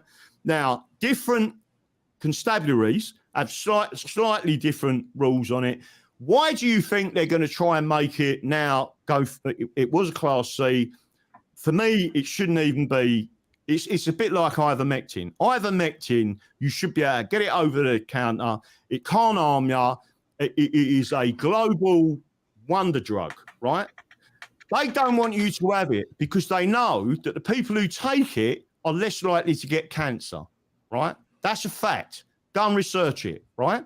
So if you can buy ivermectin over the counter in this country without a prescription and you drop 2 a week, right, with daily dose of zinc and you never get cancer, what happens to them people that were £40,000 a time for chemo? What do you think happens to their profits? Why do you think they don't want ivermectin in circulation? That's why. Why did they pull it in Africa? Why did they pull it in France? Because there was lower rates of cancer. If it had been found out, the whole population would have started taking ivermectin, which costs pennies to manufacture, is cheap and a wonder drug. That's the problem, right? If they can't control that money, most of that drug money goes into the City of London and out again, right? They're all having a screw out of it. So they're going to make puff, right, a cat A offence, not a cat A as in prison, but a classification of A, right? What does that mean, a class A drug? It means you're going to get a lump of bird. It's the same as having heroin or cocaine. So what about Noah Harari saying that everyone's going to have to get stoned and play computer games because we're not needed for this 4th industrial revolution? Because I'm pretty sure that they're counting, from Klaus Schwab's mouthpiece.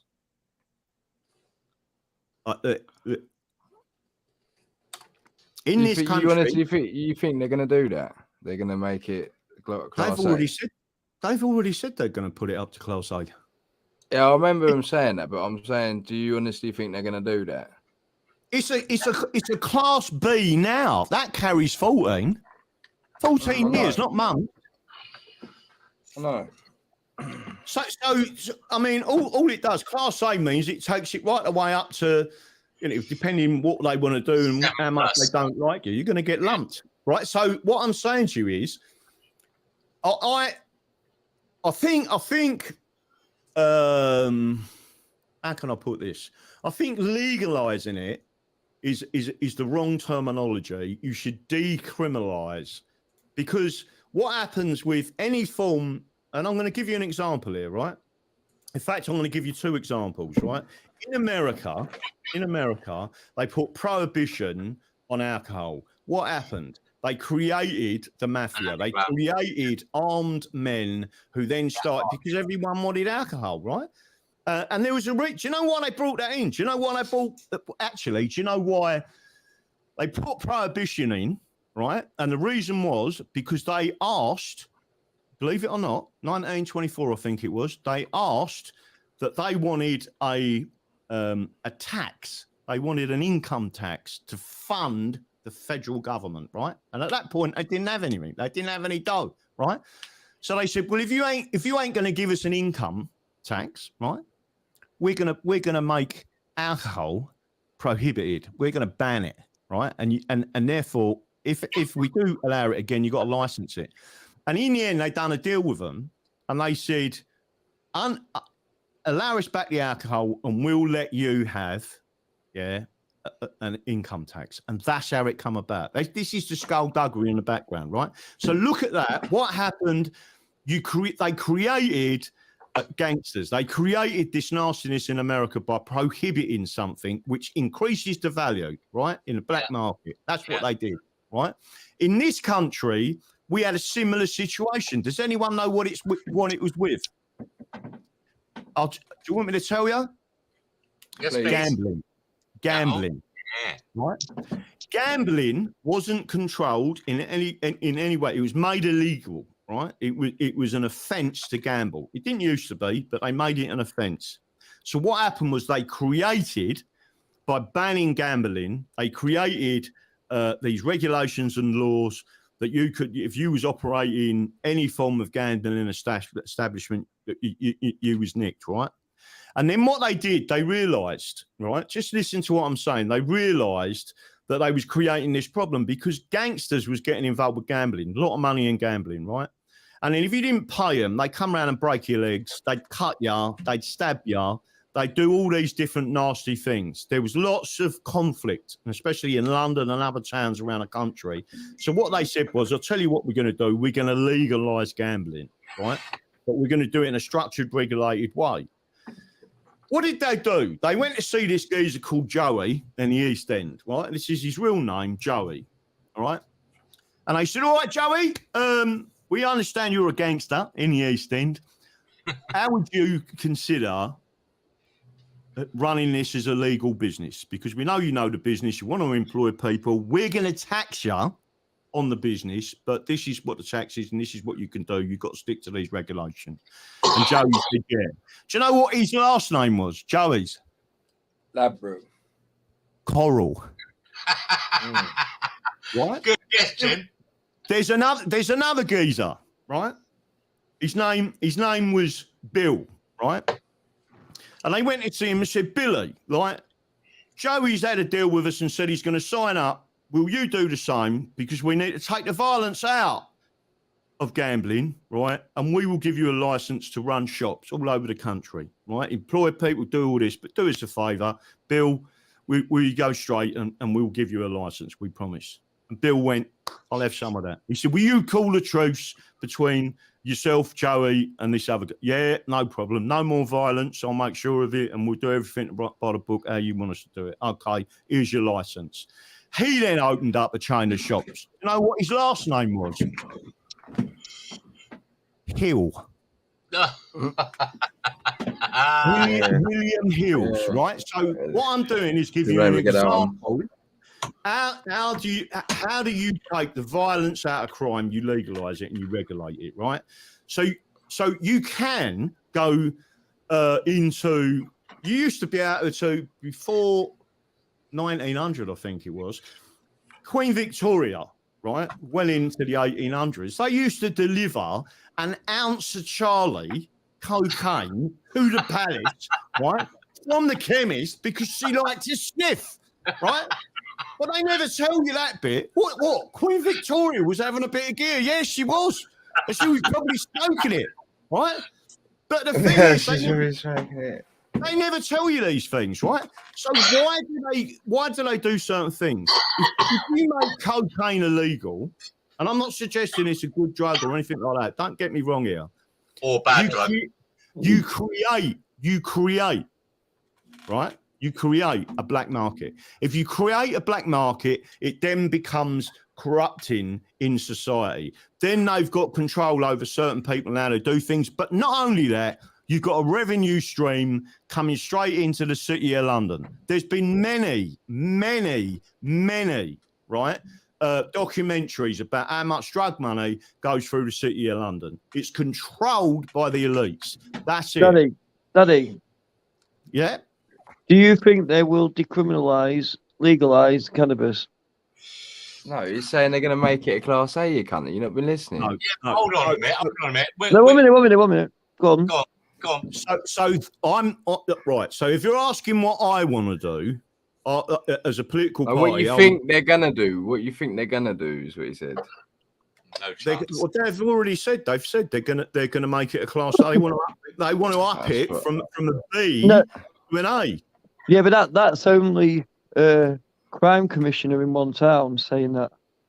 No. Active. Let me tell you something. They will do whatever it takes to lie to the public and lie to the people and say this is what you need to do right now. And I want to make this perfectly clear to everyone. I do not smoke or take cannabis.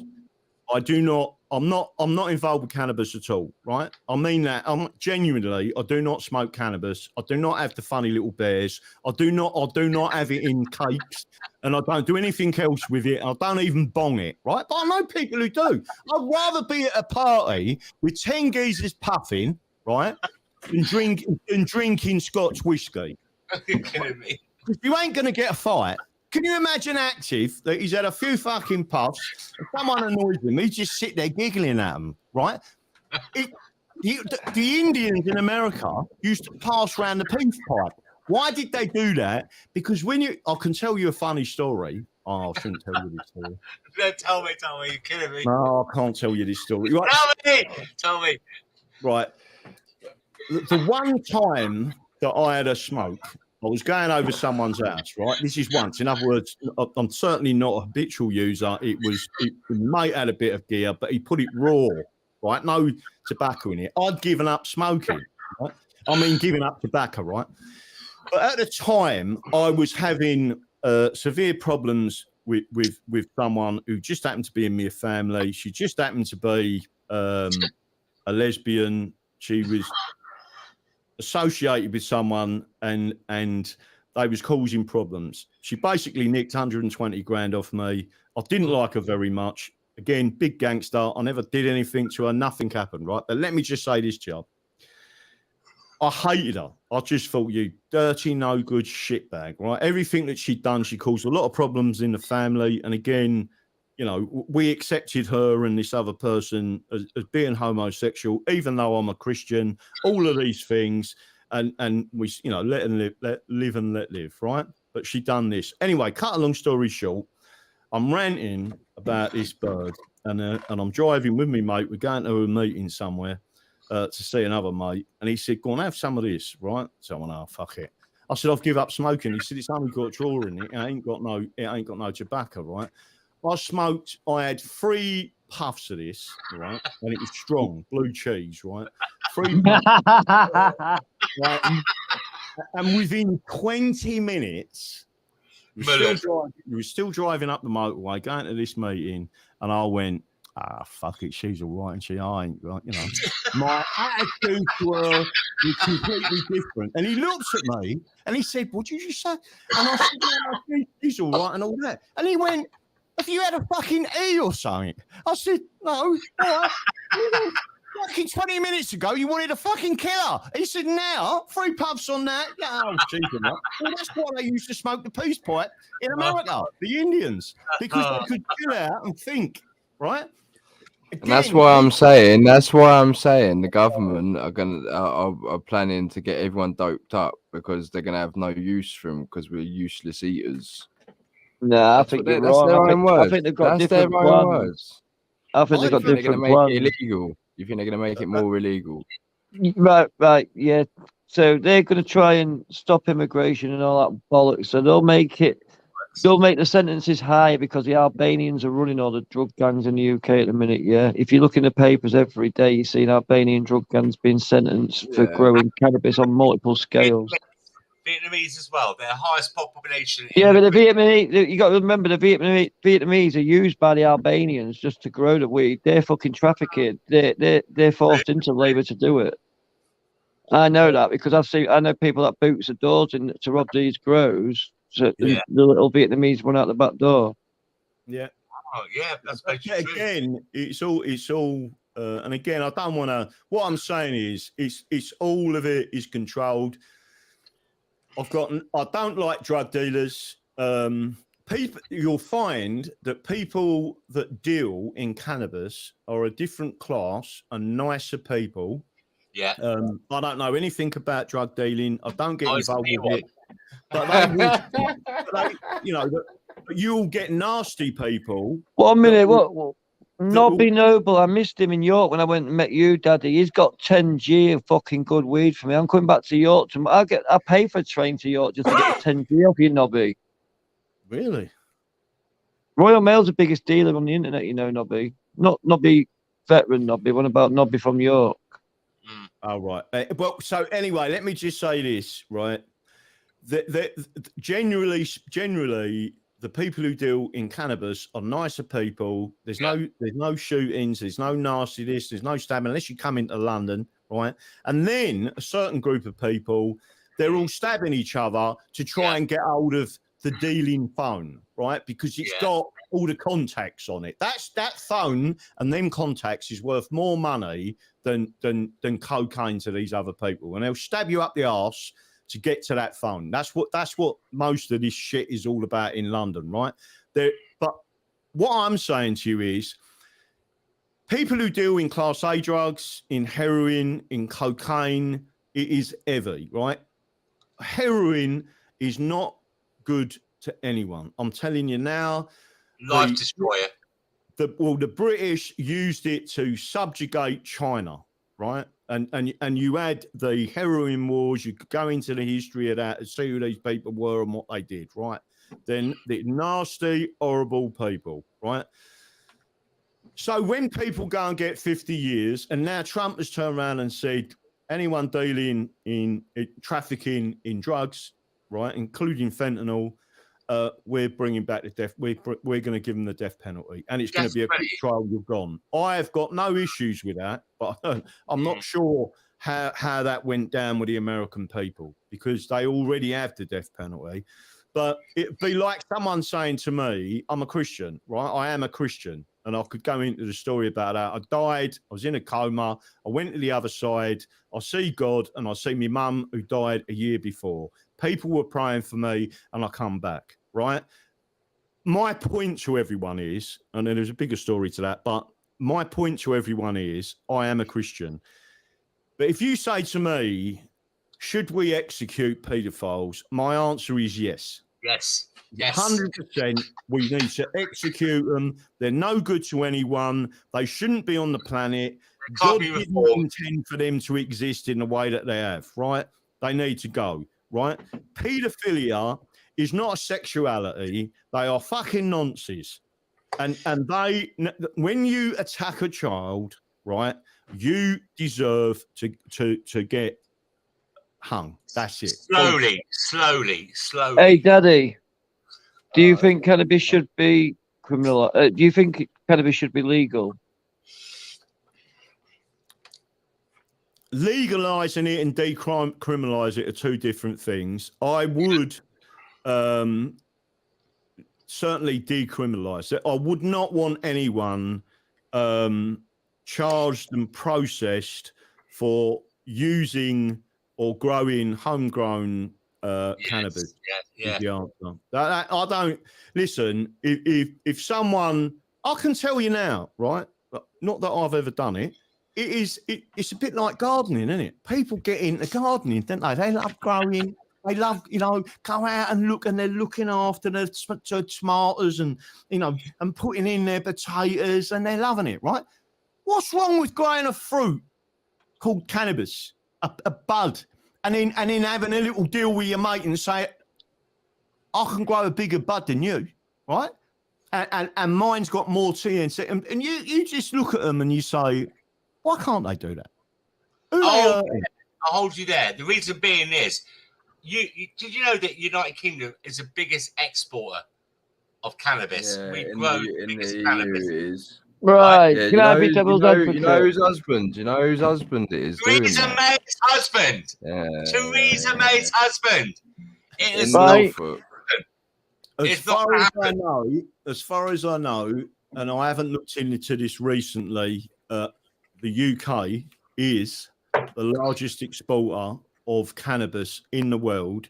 We are now outgrowing the Dutch. So what the Dutch grow, we're producing more than what they are. But when you go to you go to Netherlands, right? You go to Amsterdam. There's always a black market. The dodgy bastards they are. You got to be careful there. Yeah, but what happens when you run out of cannabis? Grow your own. I'm on about as an addict. What if I run my supply, or the supply runs out? What happens then? Alan, you're saying the word addict. Why is it an addict? Right. So I like to have a One drink. minute. I'll tell you why it's an addict, right? Because if I ain't got it right, I'll fucking kill you. If I ain't got it in my system right, I'll fucking kill you, or someone will kill me. Yeah, that's why it's an addict, right? That's why there's people going around with knives stabbing people, right? Because I'm an addict, right? I smoke weed since I was fucking 18, every single day, unless I've been in jail, and sometimes I've had it in jail, right? Let me tell you now, when I've not had it right, I'm a fucking mental retard, right? You don't want to be around me. Honestly. When I give up smoking, I'm exactly the same, and that's why Nordic Spirit is what I use, and I ain't getting anything to promote him. What's that? What's that? Nordic Spirit. What is it? It's It's not a chewing gum. It's a little bit of powder. Yeah. Not that type of powder. Hey, oi, oi. But it's like a little tea bag, and the witch, as she's known, and she's absolutely gorgeous, right? Gum. What is it? You flirting with my driver? No. Right. There it is, right? And what you do is you put it underneath your top lip. And you don't, yeah, and it's nicotine, and you don't need a fag. And I've given up smoking now for over 6 months because the witch said to me, try this. And I said, thank you very much. I went and got some. And so from the day I put one of them in my mouth, I never touched a cigarette. So what is it? It's like a nicotine replacement, Jim. It's a nicotine replacement. It's a nicotine replacement. This one's mint flavour. It's only 2 stars, so it's not very strong. But you start on 4. So if you're a heavy smoker, you'd have 4 of them, and they sting a little bit. I need 8. Then you go down to 3, you go down to 2, and you go down to 1, and then you don't need them anymore. But basically, it's breaking the habit, because I used to sit there with me roll-ups, roll a fag, bang, and I used to roll them, and people used to say to me on the channel, is that a joint? Because I used to roll them like a joint. Carrot. Yeah. And then light it up, and they go, is he puffing? And I'll go, no, it's tobacco. Right? And it was just, I used to walk around the street like it, and people going, is that a joint? I go, no, it ain't. It's Golden Virginia. But now I don't smoke at all. And again, all of this, it's all linked to liberty and freedom. So for me, right, I want to make sure that the things that harm society, and we all agree certain things harm society and affect people going forward, taxes are illegal. And the only reason we've now got taxes, we used to tax people when we went to war. So the military-industrial complex want a continuation of war so they can keep demanding. I mean, every year we have to ask Parliament at the moment that we can have an army, but they're not supposed to have a standing army. Now they've got a standing army, which is illegal. It's called the British Police Force. And they are a force. They are armed. They're waiting to be deployed as such as well. It's not a conspiracy theory. They are waiting to get the word, and they're all going to be deployed. And then the civil enforcement officers are going to be they're all going to be called in to be acting police officers. Yeah, it's going to be weird, mate. They've got it all planned out. Anyway, let me just share this. Yeah. So again, I don't in any way feel animosity towards anyone that puffs. I don't listen. If you're doing a line, and if I was running a pub and you was doing Charlie in my pub, I'd buy you. But the reason for that is because I'm going to lose my license, right? There are elements to certain drugs that are not conducive to society, and some of them class A drugs. There's a reason for it. Antisocial drugs that just make you want to go out and smash. How many people go out there and smash some old granny over the head for a fucking spliff? Do you know what I'm saying?